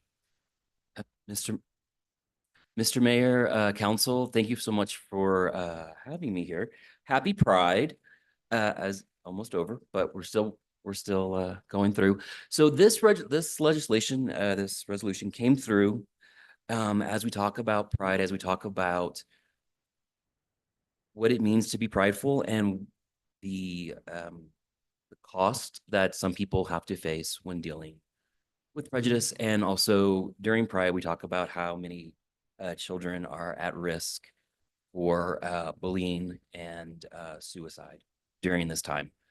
This legislation is put forth. We want to label all city offices and city-owned buildings as safe spaces. And part of that is not just giving lip service and saying, oh, we're a safe space, we're happy, anyone can go, we're very welcoming. It's actually putting a little bit of, giving us some marching orders to live up to. We will be talking about training as far as how do you identify someone in crisis when they come in? How do you triage to see who we need to elevate and who we can actually just have a conversation with? But bottom line is no member of the public should feel unwelcome or unsafe in any city building. And so how do we identify it if someone comes in and they are in crisis? How do we determine next steps? How do we provide training to city employees to move forward when we move forward? This gives us, I believe, 2 years to put some actual actionable items in place. And then it'll fall under the city manager. And then I believe eventually this will get reallocated to our DEI director. Terrific, thank you. And I'm sure there are questions, but I'm going to start with Councilor Lee Garcia, who asked that this item come off of consent. And you have the floor, sir. Thank you, Mr. Mayor, and thank you for being here. And I really pulled it because I wanted some context, obviously, and I think that it's important that when we are bringing forth these type of items for approval, it's good to have a little bit of a conversation over it. And I really kind of just wanted a little bit of a background on how this all started, where we started, how we've gotten to this point, and again, you touched a little bit on it, where we want to go from here, who in the future will end up managing this, because obviously it goes into more than just creating a resolution. There's work to be done with it, and there's things that obviously need to be discussed throughout the overall city environment in regards to what we're trying to achieve here. I'll leave it at that. If you can maybe elaborate a little bit more. My pleasure. Mr. Mayor, Council, this whole conversation actually started. So the Office of Economic Development partnered with the Human Rights Alliance, which is the HRA. And we started having monthly coffees with queer and allied business owners. And as we had these conversations, these monthly, meetings, the topic of rainbow washing came up. And rainbow washing is something that we refer to during Pride Month, when businesses just slap a rainbow sticker on a window and then try to get money. But there's no skin in the game. So the conversation started around how to actually quantify what we want when it comes to legislation around the queer community. And what led to actually straight from the business owners and actually just the community was the need for safe spaces around children being bullied, but not just children, really anyone in the community, to feel safe. And we take for granted a lot that Santa Fe, we're in a bubble. And we live in a very progressive state, and we are very blessed in many, many ways. The rest of the country is not necessarily dealing with a lot of that.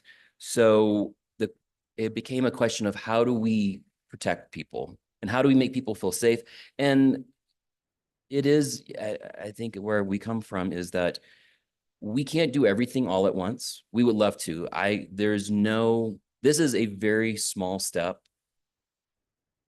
of a very large picture that we're trying to tackle. But this is something that is tangible. It's something that can be implemented. We take for granted that city buildings are safe for everyone because we don't have to deal with that. But for those in crisis or for those who are in a state of panic, that is potentially a life-saving step. Just having someone to talk to or to walk in and know that they're not going to be to be escorted out before they even get in there. Again, same thing with safe spaces. We talk about wanting to keep children, but not even children, just really any of our citizens safe and seen. And that is a huge step, is just putting the verbiage up and a tangible sign that says, hey, you can come in here. You are okay. If something's happening to you, we're here. Thank you. And I guess, I take it a step further because, and I think it's been, there was some comments out there in regards to, we have, and you mentioned it, we have rules, we have, code harassment, we have state legislation, we have things that, that protect people. And so I guess this is a first step. And I think that, what the end goal is to obviously grow. And so I guess where I'm headed with this is just, again, more elaboration, more open talking about, how do we as a community, obviously respect each other. And I think it's not just one group versus another. And I think you hit the nail on the head in a sense, not just one youth that is, maybe identifies as LGBTQ plus, but anyone that is, and this goes back to bullying. And I think that we all can really understand and know that that's a real thing. And when somebody is bullied, it's really hard for that person. And so, again, more context. I don't really have many more questions in regards to this, but the final one might be is, what is an, aside from it just being a resolution, what does, because it really doesn't have any consequences for this, aside from saying you're safe here. What does that look like in the future? Because we do have laws that revolve around this. And so how do we get there? And so the resolution is the first step. We put it out there, and then I believe it gives us 2 years for the city manager and most likely the DEI director to formulate an action plan around this. I will not speak for them because I don't know exactly. What I can say is,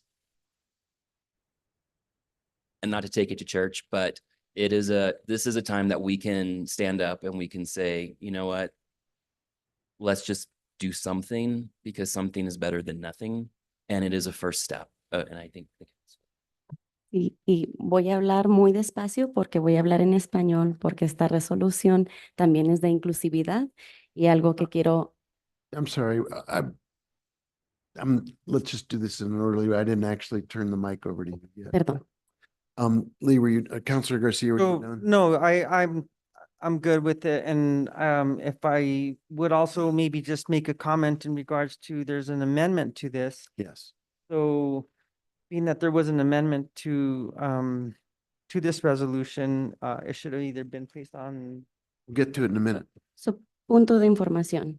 Go ahead. And I turned the mic over to Counselor Castro. Perfecto, Actually, solo actually, I get to do that. punto de Then I- información. I yield the floor, Mr. All right, thank you. Counselor Castro. Sí, solo quería clarificar en particular que en crear un espacio seguro, yo he estado en organizaciones donde no tal vez tuve el entrenamiento o el apoyo que quise, y en esta resolución en particular queremos ver que eso la ciudad está dando el entrenamiento, el apoyo para saber cómo lidiar con una situación de trauma. Cuando alguien viene con nosotros, tenemos que saber cómo lidiar y cómo interactuar con estas personas, y esta resolución está dando esa oportunidad. Did you want to introduce your amendment at this time? Claro que sí. Tenemos un pequeño cambio entre la concejal Faulkner y yo. Queremos incluir también la dificultad que tienen otras comunidades que no solo tienen una diferencia en género o orientación sexual, pero también tienen dificultades con idioma, con ser bullied por tener, por ejemplo, una discapacidad, y por eso queremos agregar a esta resolución una poquita clarificación sobre la comunidad con discapacidad. We have an amendment. Do we have we have a proposed amendment? Do we have a second? Okay, there's an amendment proposed. It's in our packets. I hope everybody had a chance to look at it. Are there comments about the proposed amendment? Mr. Mayor. Counselor Garcia. And just to kind of give a little bit of translation there, because I don't know if everybody understood what Counselor Castro said in regards to the amendment is for the most part, not just saying, well, we're only focusing on LGBTQ plus individuals. We're wanting to make sure that this also covers them plus others who potentially could be maybe discriminated against for either their ethnicity or possibly only being monolingual, possibly being of a different nationality. And so I think that's kind of covers it, correct? Disabilities. And disabilities, so. Yeah. One of the major points that came forward in the course of the discussion of this proposal was that we really need to think broadly about people who are suffering discrimination and bullying, and people with disabilities are a large part of our community, but they're not always recognized as dealing with some of the same issues that people are who are identifying as LGBTQ plus or from other parts of the community. So it makes that explicit. We have a hand up from the city clerk. Yes, Mr. Mayor, can we get a motion on the amendment?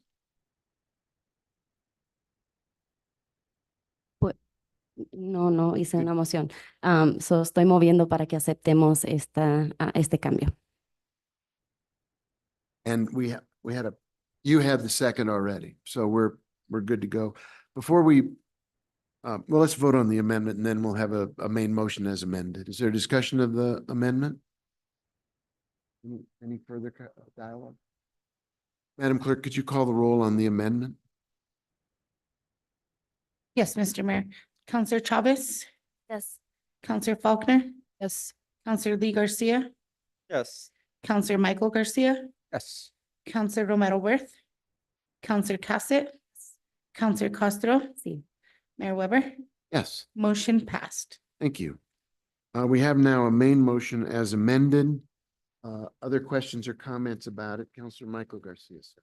Thank you, Mr. Mayor. And just to follow up some of the conversation we had in Quality of Life Committee, thank you, Counselor Castro, for reaching out to Director Salazar. We had a good dialogue back and forth, and Director Salazar was able to confirm that onboarding city employees receive a anti-bullying training. And she and her team are currently working to develop a policy around making sure that folks take these trainings on an ongoing basis, just not solely when they're onboarded. So she's working with her team to develop that policy. So I just want to make sure that y'all are working in collaboration and coordination with that. And then we had the discussion around bullying versus discrimination, what does that look like? And, because bullying, discrimination is elevated when it starts becoming a protected class. And so I had Director Salazar clarify what a protected class or what we follow. And the city follows the NM Human Rights Act. And so the protected classes the city follows is race, color, age, religion, national origin, ancestry, sex, sexual orientation, gender identity, physical or mental disability or serious medical condition, and spousal affiliation. So I just wanted to make sure that I gave that acknowledgement to Director Salazar for following up on that information. And thank you, Councilor Castro, for that.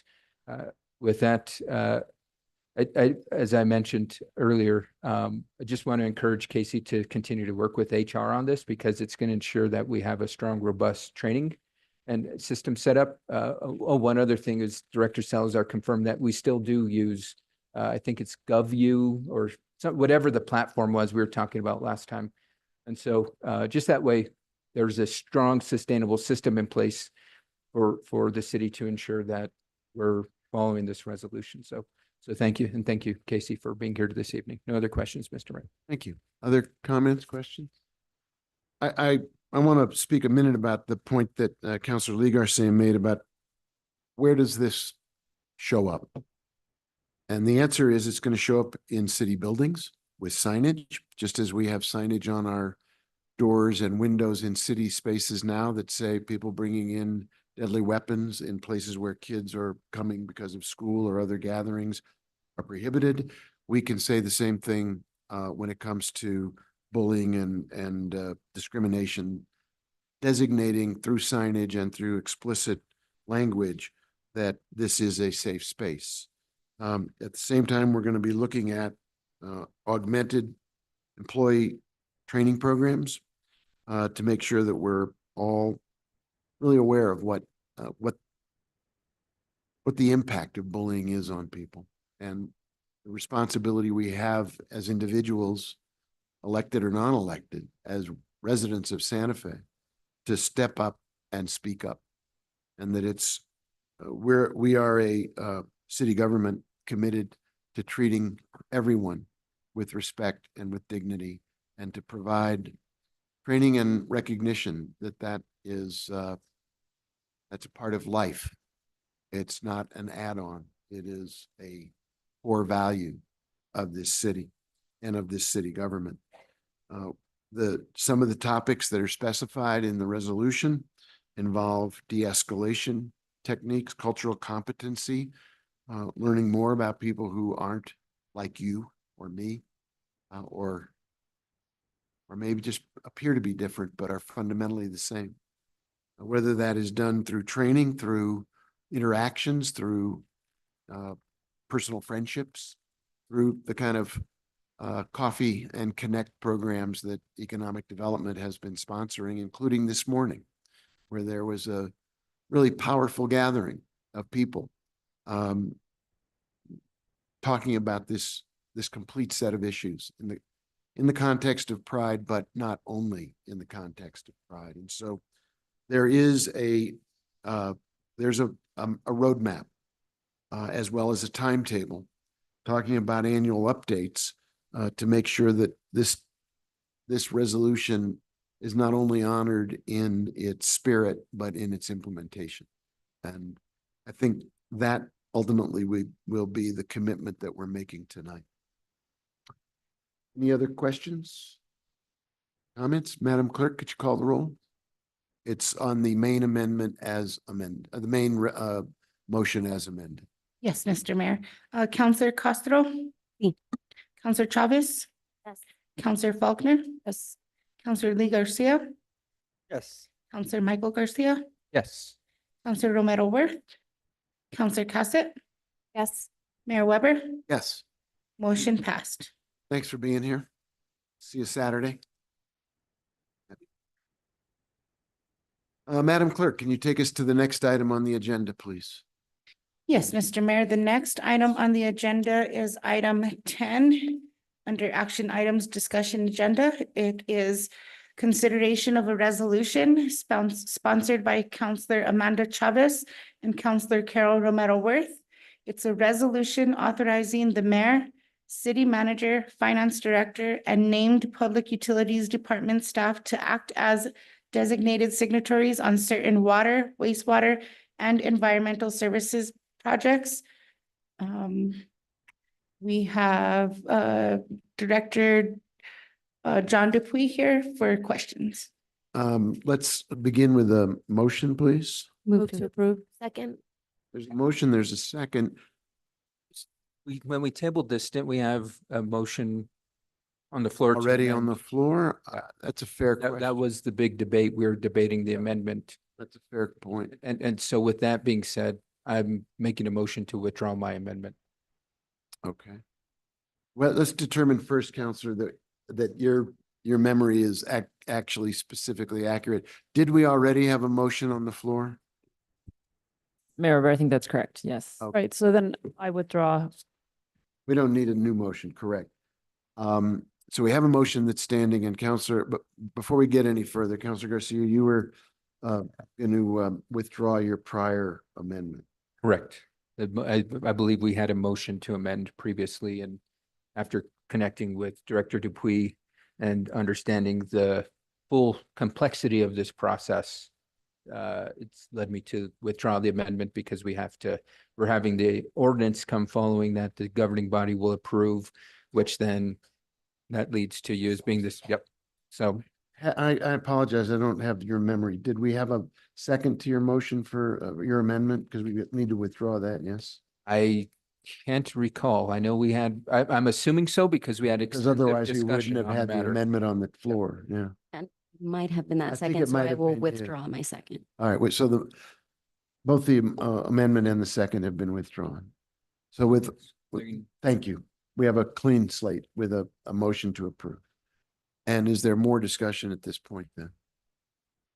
Madam Clerk, with that resolution of that, could you please call the roll on the main motion?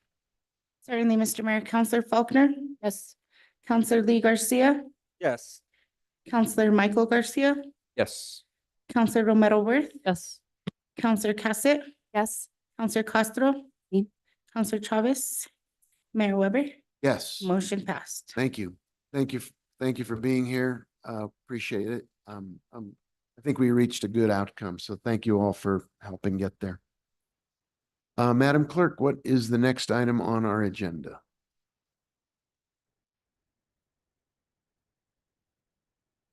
Mayor, the next item on the agenda is matters from the city manager. And we have our deputy city manager sitting in the chair. Thank you, Mayor. I just wanted to wish everybody a happy Pride and invite everybody to the parade on Saturday. I also wanted to make mention that this is our last week for our planning and land use director, and I just wanted to wish him well and thank him for all of his years of service at the city. That is all. Thank you. Thank you. Madam Clerk? Next item, Mayor, is matters from the city attorney. Thank you, Mayor Weber, councilors. I don't have any matters tonight. Thank you. Thank you. Brevity is the soul of wit. You are hilarious tonight. Next item, Madam Clerk. I think it involves you. Matters from the city clerk. I do have nothing to report today. Very well. I think our governing body will pick up the slack. Let me begin with Counselor Castro is shaking her head at me. No, nothing tonight. Thank you. All right. Counselor Garcia. Sorry, I'm going to break this streak for everybody. Thank you. I'm not, that's a good thing. Just one is a quick request from the city manager. I've received a lot of constituent complaints around speeding, particularly around Zia Road and Siringo Road, in between Zia more closer to St. Francis, Siringo Road primarily in between Pacheco and Yucca. And so I didn't know if there was any mitigation efforts planned. I know usually when there are, we'll advertise it.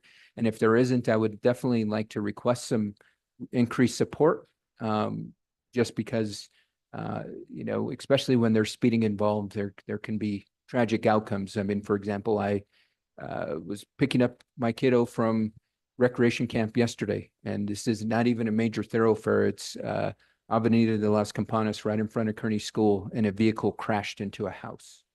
And so I would hate for that to happen anywhere else in our community. So if I can get an update on any speeding mitigation efforts, that would be great. Others just want to happy Pride. Hopefully everybody's have had a joyous month so far. Still a couple days left to celebrate. Happy 4th to everybody. Just want to remind folks to be cognizant, especially those that like to celebrate with fireworks and sometimes excessively loud fireworks. Just be respectful of our neighbors. And then lastly, happy birthday to my wife. So that's all I got, Mr. Mayor. Nicely done, sir. Counselor Faulkner. Counselor Romero Worth.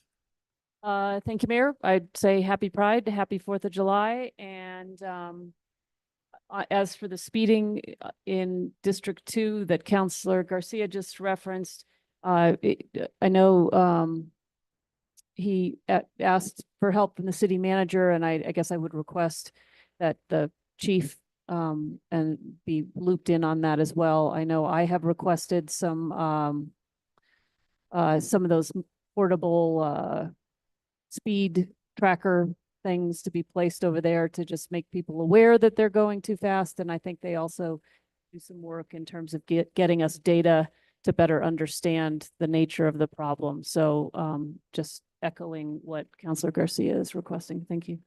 Thank you. Counselor Cassett. Thank you so much, Mr. Mayor. Also, happy Pride, happy 4th of July. Hope everybody will come out to the Pride Parade on Saturday.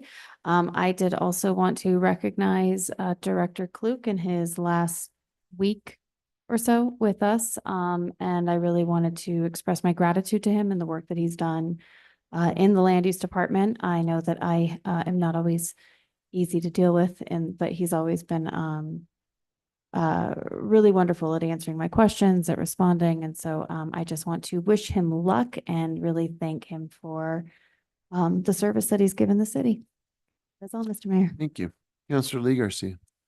Thank you, Mr. Mayor. Yes, again, happy Pride. I think part of it is trying to create a community or maintain or even get better in a community that we're all inclusive and respectful of each other. I think that's very important. I do I would just like to reiterate again, 4th of July, we have fireworks. So people do know that we are not allowing fireworks in the city. I think we passed that last year. And it's not something that has come forth through the governing body like it was coming forth. And it is definitely something that we do need to be very respectful of because of the dry conditions.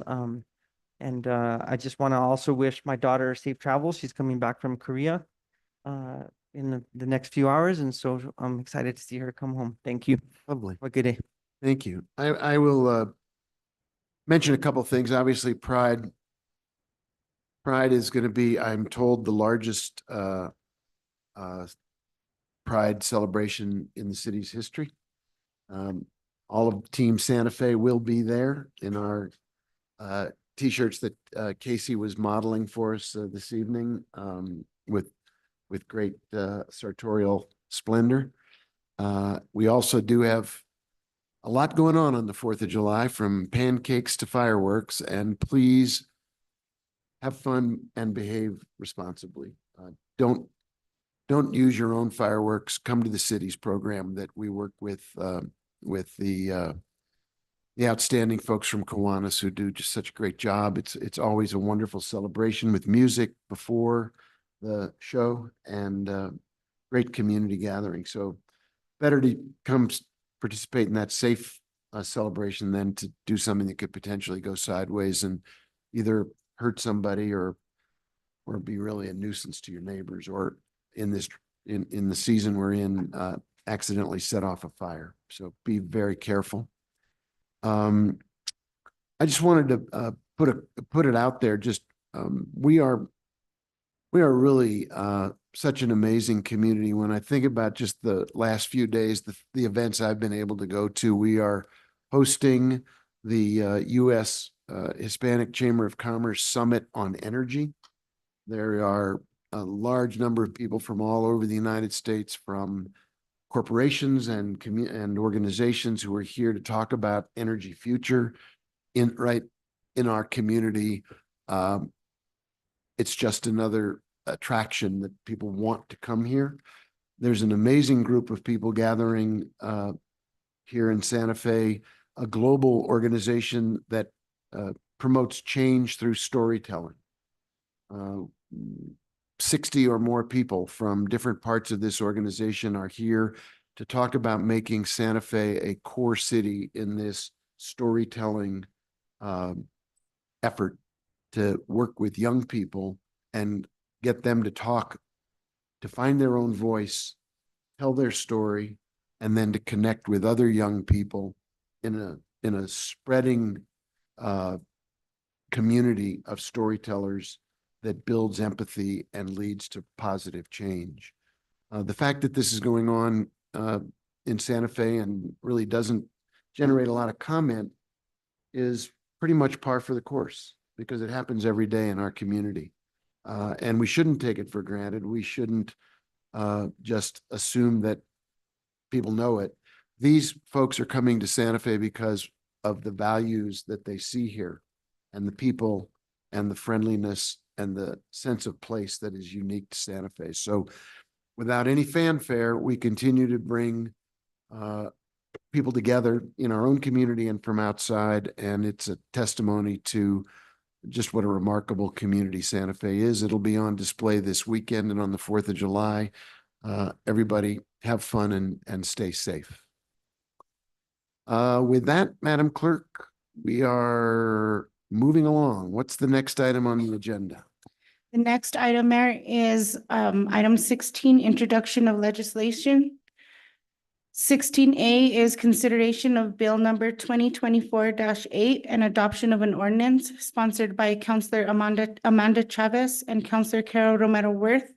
It's a bill authorizing the city of Santa Fe borrower to enter into a loan agreement with the New Mexico Environment Department for the purpose of obtaining project loan funds in the principal amount of $151 million plus accrued interest, designating the use of the funds for the purpose defined in the most current project description form as approved by NMED, declaring the necessity for the loan, providing that the loan will be payable and collectible solely from the borrower's pledge revenues defined below, prescribing other details concerning the loan and the security for that purpose. Would you like to speak to this item just to introduce it for the public's awareness of what we're doing here? I think the caption is pretty detailed and speaks for itself. Okay. Councilor Mayorworth, you good with it? Yes, I'm good with it. And I just thank Director Dupuy for looking for ways to fund the work that we need to do. So I'm very happy to be able to support this and bring it forward with Councilor Chavez. Thank you. Very good. Madam Clerk, what's the next item? The next item is 16B, consideration of a resolution sponsored by Mayor Alan Weber. It's a resolution approving budget amendments for the Buckman Direct Diversion Board and Santa Fe Solid Waste Management Agency and requesting Department of Finance Authority approval of third quarter budget amendments for fiscal year 2024. And I will follow your lead. I think the caption speaks for itself. Very good. And the next item, Madam Clerk. The next item is 16C. Well, actually, Oh, that was 16C and 16D D. were removed. That would lead us, and we're a few minutes early for petitions from the floor. We are usually try to be at 7. We're about 4 minutes early, but I think we can entertain petitions from the floor at this time. If there's someone here who wants to speak on any item that is not on a public hearing, and I think we have announced earlier in the evening that the 2 items that had been advertised as public hearings and final action have been won't be on the agenda for tonight, but that doesn't prohibit anyone from speaking to them. if you'd like to come forward and for 2 minutes speak to any item on your mind, the clerk will keep the clock and everyone is afforded 2 minutes. Please just provide us with your name and you will have the floor. Thank you, Mayor Weber. My name is Nicoletta Monroe. It's spelled Munroe. I reside in District 1. You have Here. the floor. Thank you. I'm here to speak just about general procedure that the governing body is engaged in. I'm noticing that, I don't know if you're aware of it, the fiscal year 23 financial audit report that was discussed in the governing body 2 weeks ago and also at finance 2 weeks ago.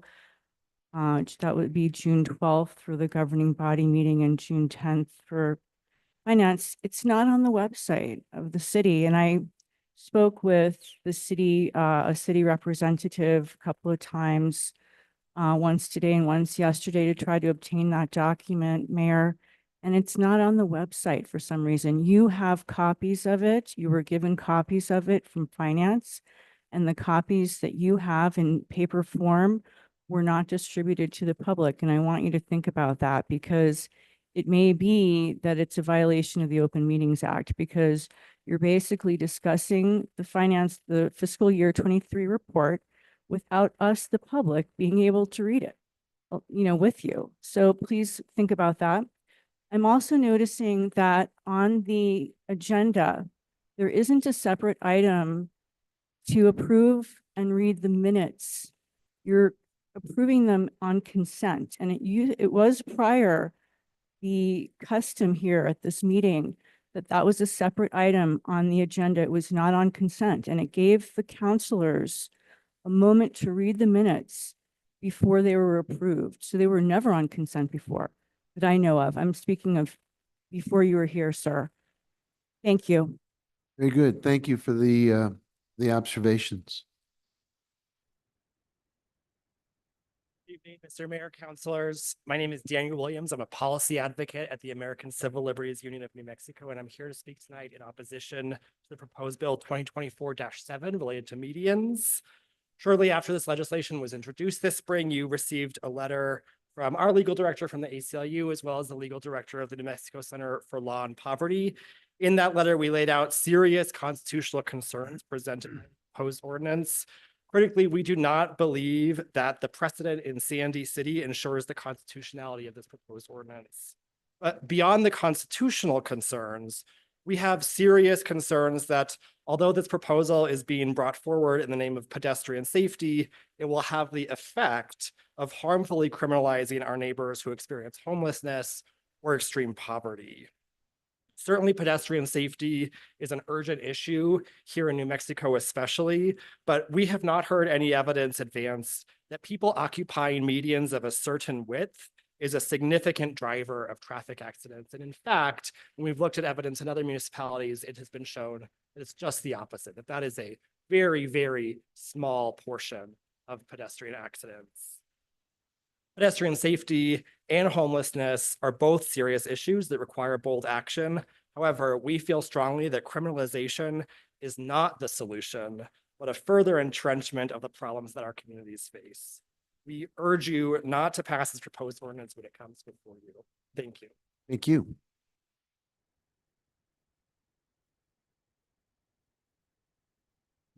Good evening, City Council. My name is Dylan Schwagel. I'm here speaking on Bill 2024-3 as somebody who has experience with casework in the city and working with the people for whom this legislation would impact. I want to come here tonight to speak on some concerns that I have. I know I was there in the previous meeting where this was up for discussion and a lot of concerns were raised then that compelled this bill to be brought back down to committee. I understand that the bill is not up for vote or discussion tonight due to some procedural reasons, but I also know that from watching the Finance Committee that there's some confusion around the implementation of some of the proposed amendments to the bill. I'm wary of what this might do in terms of the process or the efficacy of getting this bill passed. I mean, let's be clear, and I think most of us here are in agreement that this is a bill that would make a major change. It's a small change, but would have a major impact for a lot of vulnerable people in our community, people who are homeless, who rely on vouchers or rental assistance to get housed, or people who are housing insecure who rely on this. And I'm concerned about how after the previous meeting, some of the conversation around this bill has adjusted to focusing on the fairness in the treatment of landlords in relation to the enactment of this legislation. And I worry that that takes away from what is ultimately the priority here is, which is the vulnerable people in which this legislation would help. So I understand why the bill is not up for a vote today, but I am worried about any possible delays. I also don't agree with the possibility of having a 12-month stay on the enforcement of this policy. I think that in 12 months, a lot of harm can be done to people that are in these vulnerable positions. This is a very serious matter, and I would like to see this be addressed in a more timely manner and with shorter time until it's enacted. So thank you. Thank you very much.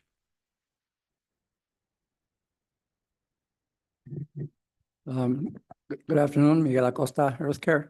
And I'm here to support our brother who just spoke about the urgency of getting this bill heard. Just as the conversation earlier about getting the housing, affordable housing issues clarified, because every moment that we wait, people are being denied the opportunity to housing. Same holds here, that we don't know how many people are being bullied out of housing because they've got vouchers. So it relates to both conversations that you had earlier. We need to get it done quickly because there's people that have needs. Thank you. Thank you. Hello, Mayor and Council. My name is Diana Moline, and I came because of the panhandling ban. Just as I don't do anything special, but I just think that it would be very hard to not make it look like we are criminalizing freedom of speech, especially when these people are just asking for help. You know, like somebody is just asking for help, and if you then just put them in jail, it's not help. And so I hope in your hearts you can like just be human about it.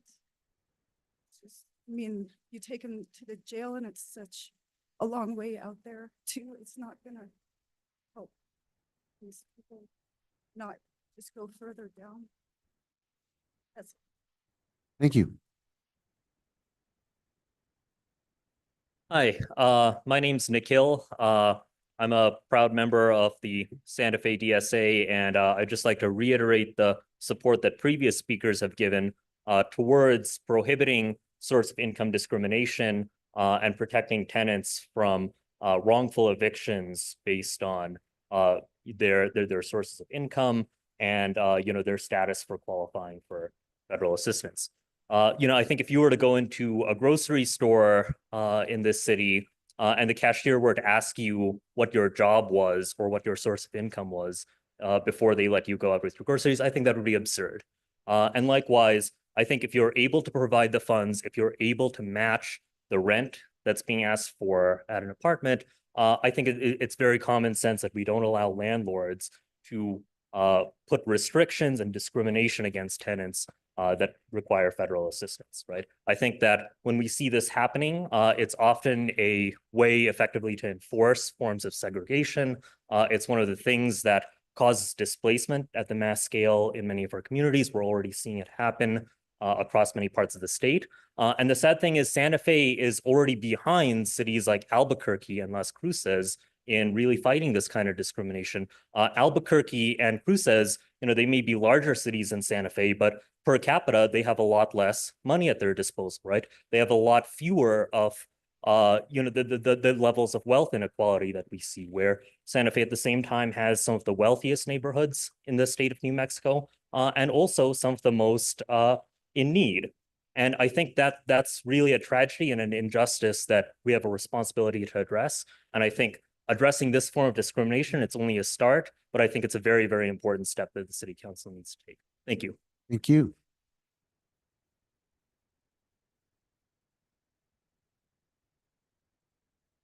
Good evening, city councilors and Mayor Stephanie Beninato. I know that item 16C was pulled, but if it comes back in terms of beautifying Santa Fe, I hope that you will include sidewalks in your description because they were not in there. And I can tell you that there are sidewalks that have been and are still deteriorating. And even though they get notices to do something, nothing occurs. And this has gone on for years and years, where really literally curbs and gutters are basically pebbles at this point. But I want to really talk about the waste of city funds that we have with this lawsuit that I have with the city of Santa Fe. And I'm really asking that council in executive session talk about it. It is really essential the city has used reasonable care in operating the facility. And when I get told by the hired lawyers that they don't really know what operating and maintaining the facility really means, yet they're into job descriptions and everywhere, that's really frustrating. It's really frustrating when a lawyer tells you that a service contract with a third-party provider has privileged attorney-client information, and that's why they can't produce a copy of it. Maybe it is this disclaimer that I showed you. It's under petitions from the floor, in which, because they want Fitness Super Center to be responsible for the plan for the setup of the weight room, for making all recommendations, etc. But the Fitness Superstore says, no, they didn't do that. They never have. Hired city attorneys are ignoring this.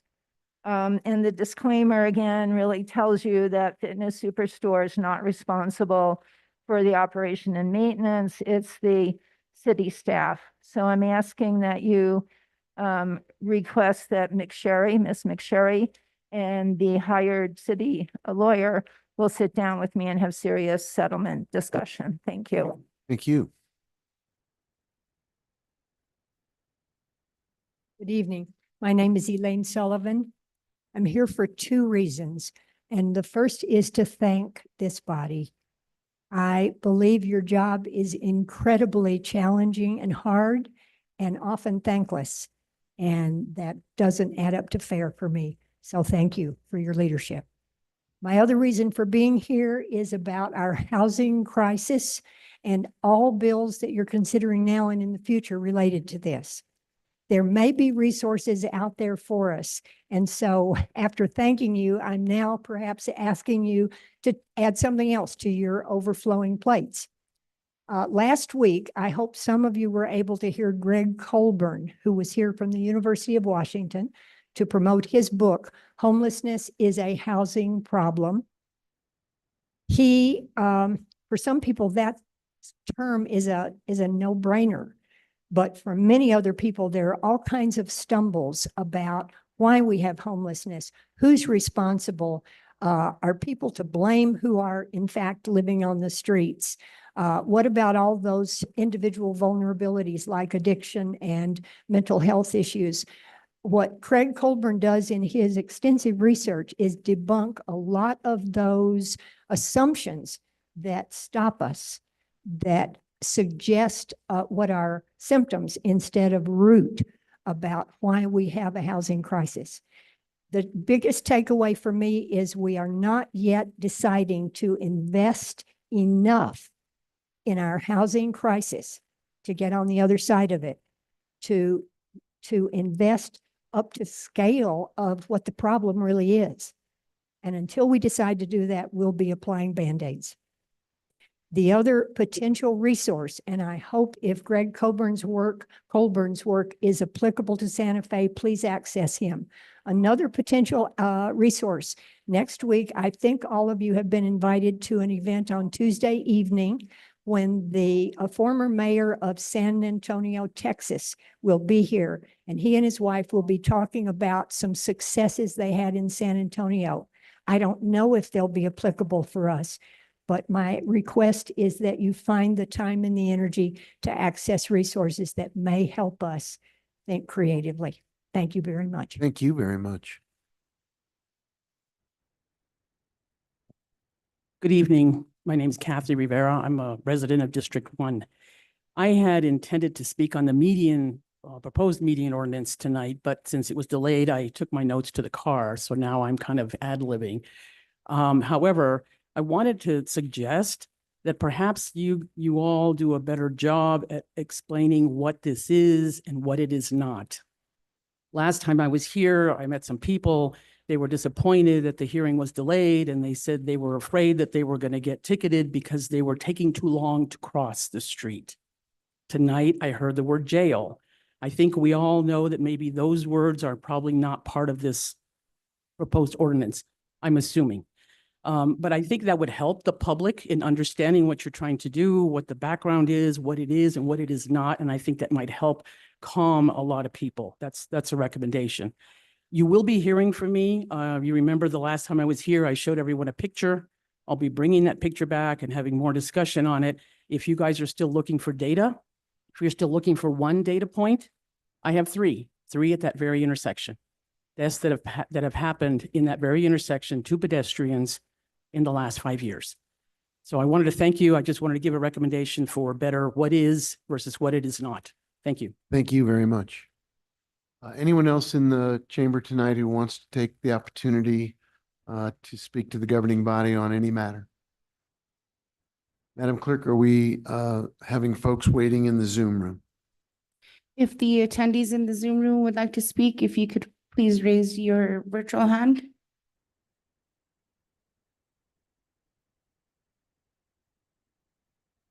Mayor, no attendees have raised their hand. Very good. There are people in the Zoom room. They're just not raising their hand. That's correct, Mayor. Okay, and sometimes they're not sure how to do it. You want to give them one more shot at? One hand just raised, Mayor. We'll let. I frequently I can't hit the button right, and they're waiting for the opportunity, and then we pass them by. So if there is someone in the Zoom room who wants a 2-minute opportunity, this would be the chance to do that. We'll allow Miguel Gabadon. Good evening, Councilor, Mayor and Councilors. Thank you for your time again. It sounds like I'm on the list of people who are here ready to speak regarding the public hearing on the median safety here in Santa Fe. It's indefinitely pulled, but I would ask that you strongly consider bringing that back to a decision.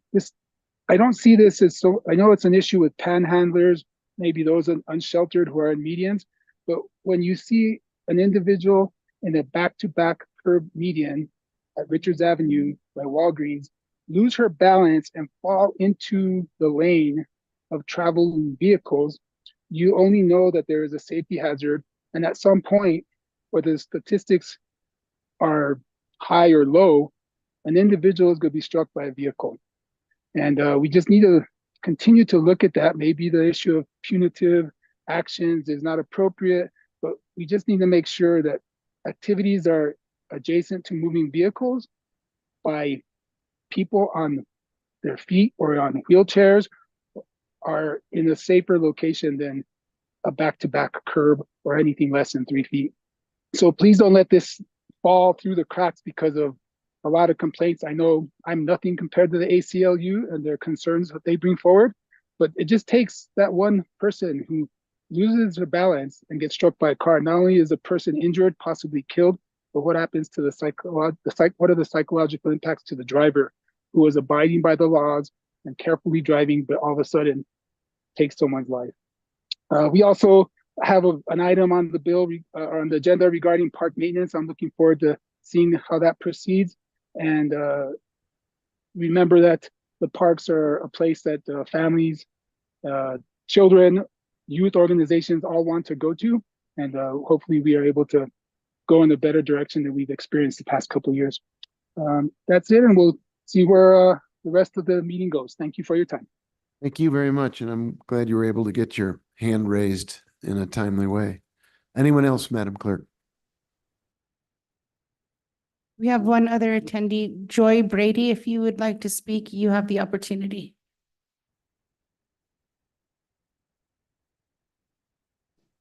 Thank you. My name is Joe Brady. I am a service provider here in Santa Fe, caseworker working with unhoused individuals. I'd just like to speak in support of the income discrimination bill. We have a lot of unhoused community members who have vouchers with nowhere to use them.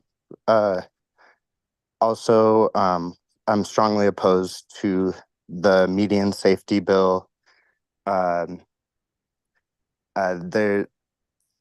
just criminalizing, like, criminalizing people who are already like down on their luck.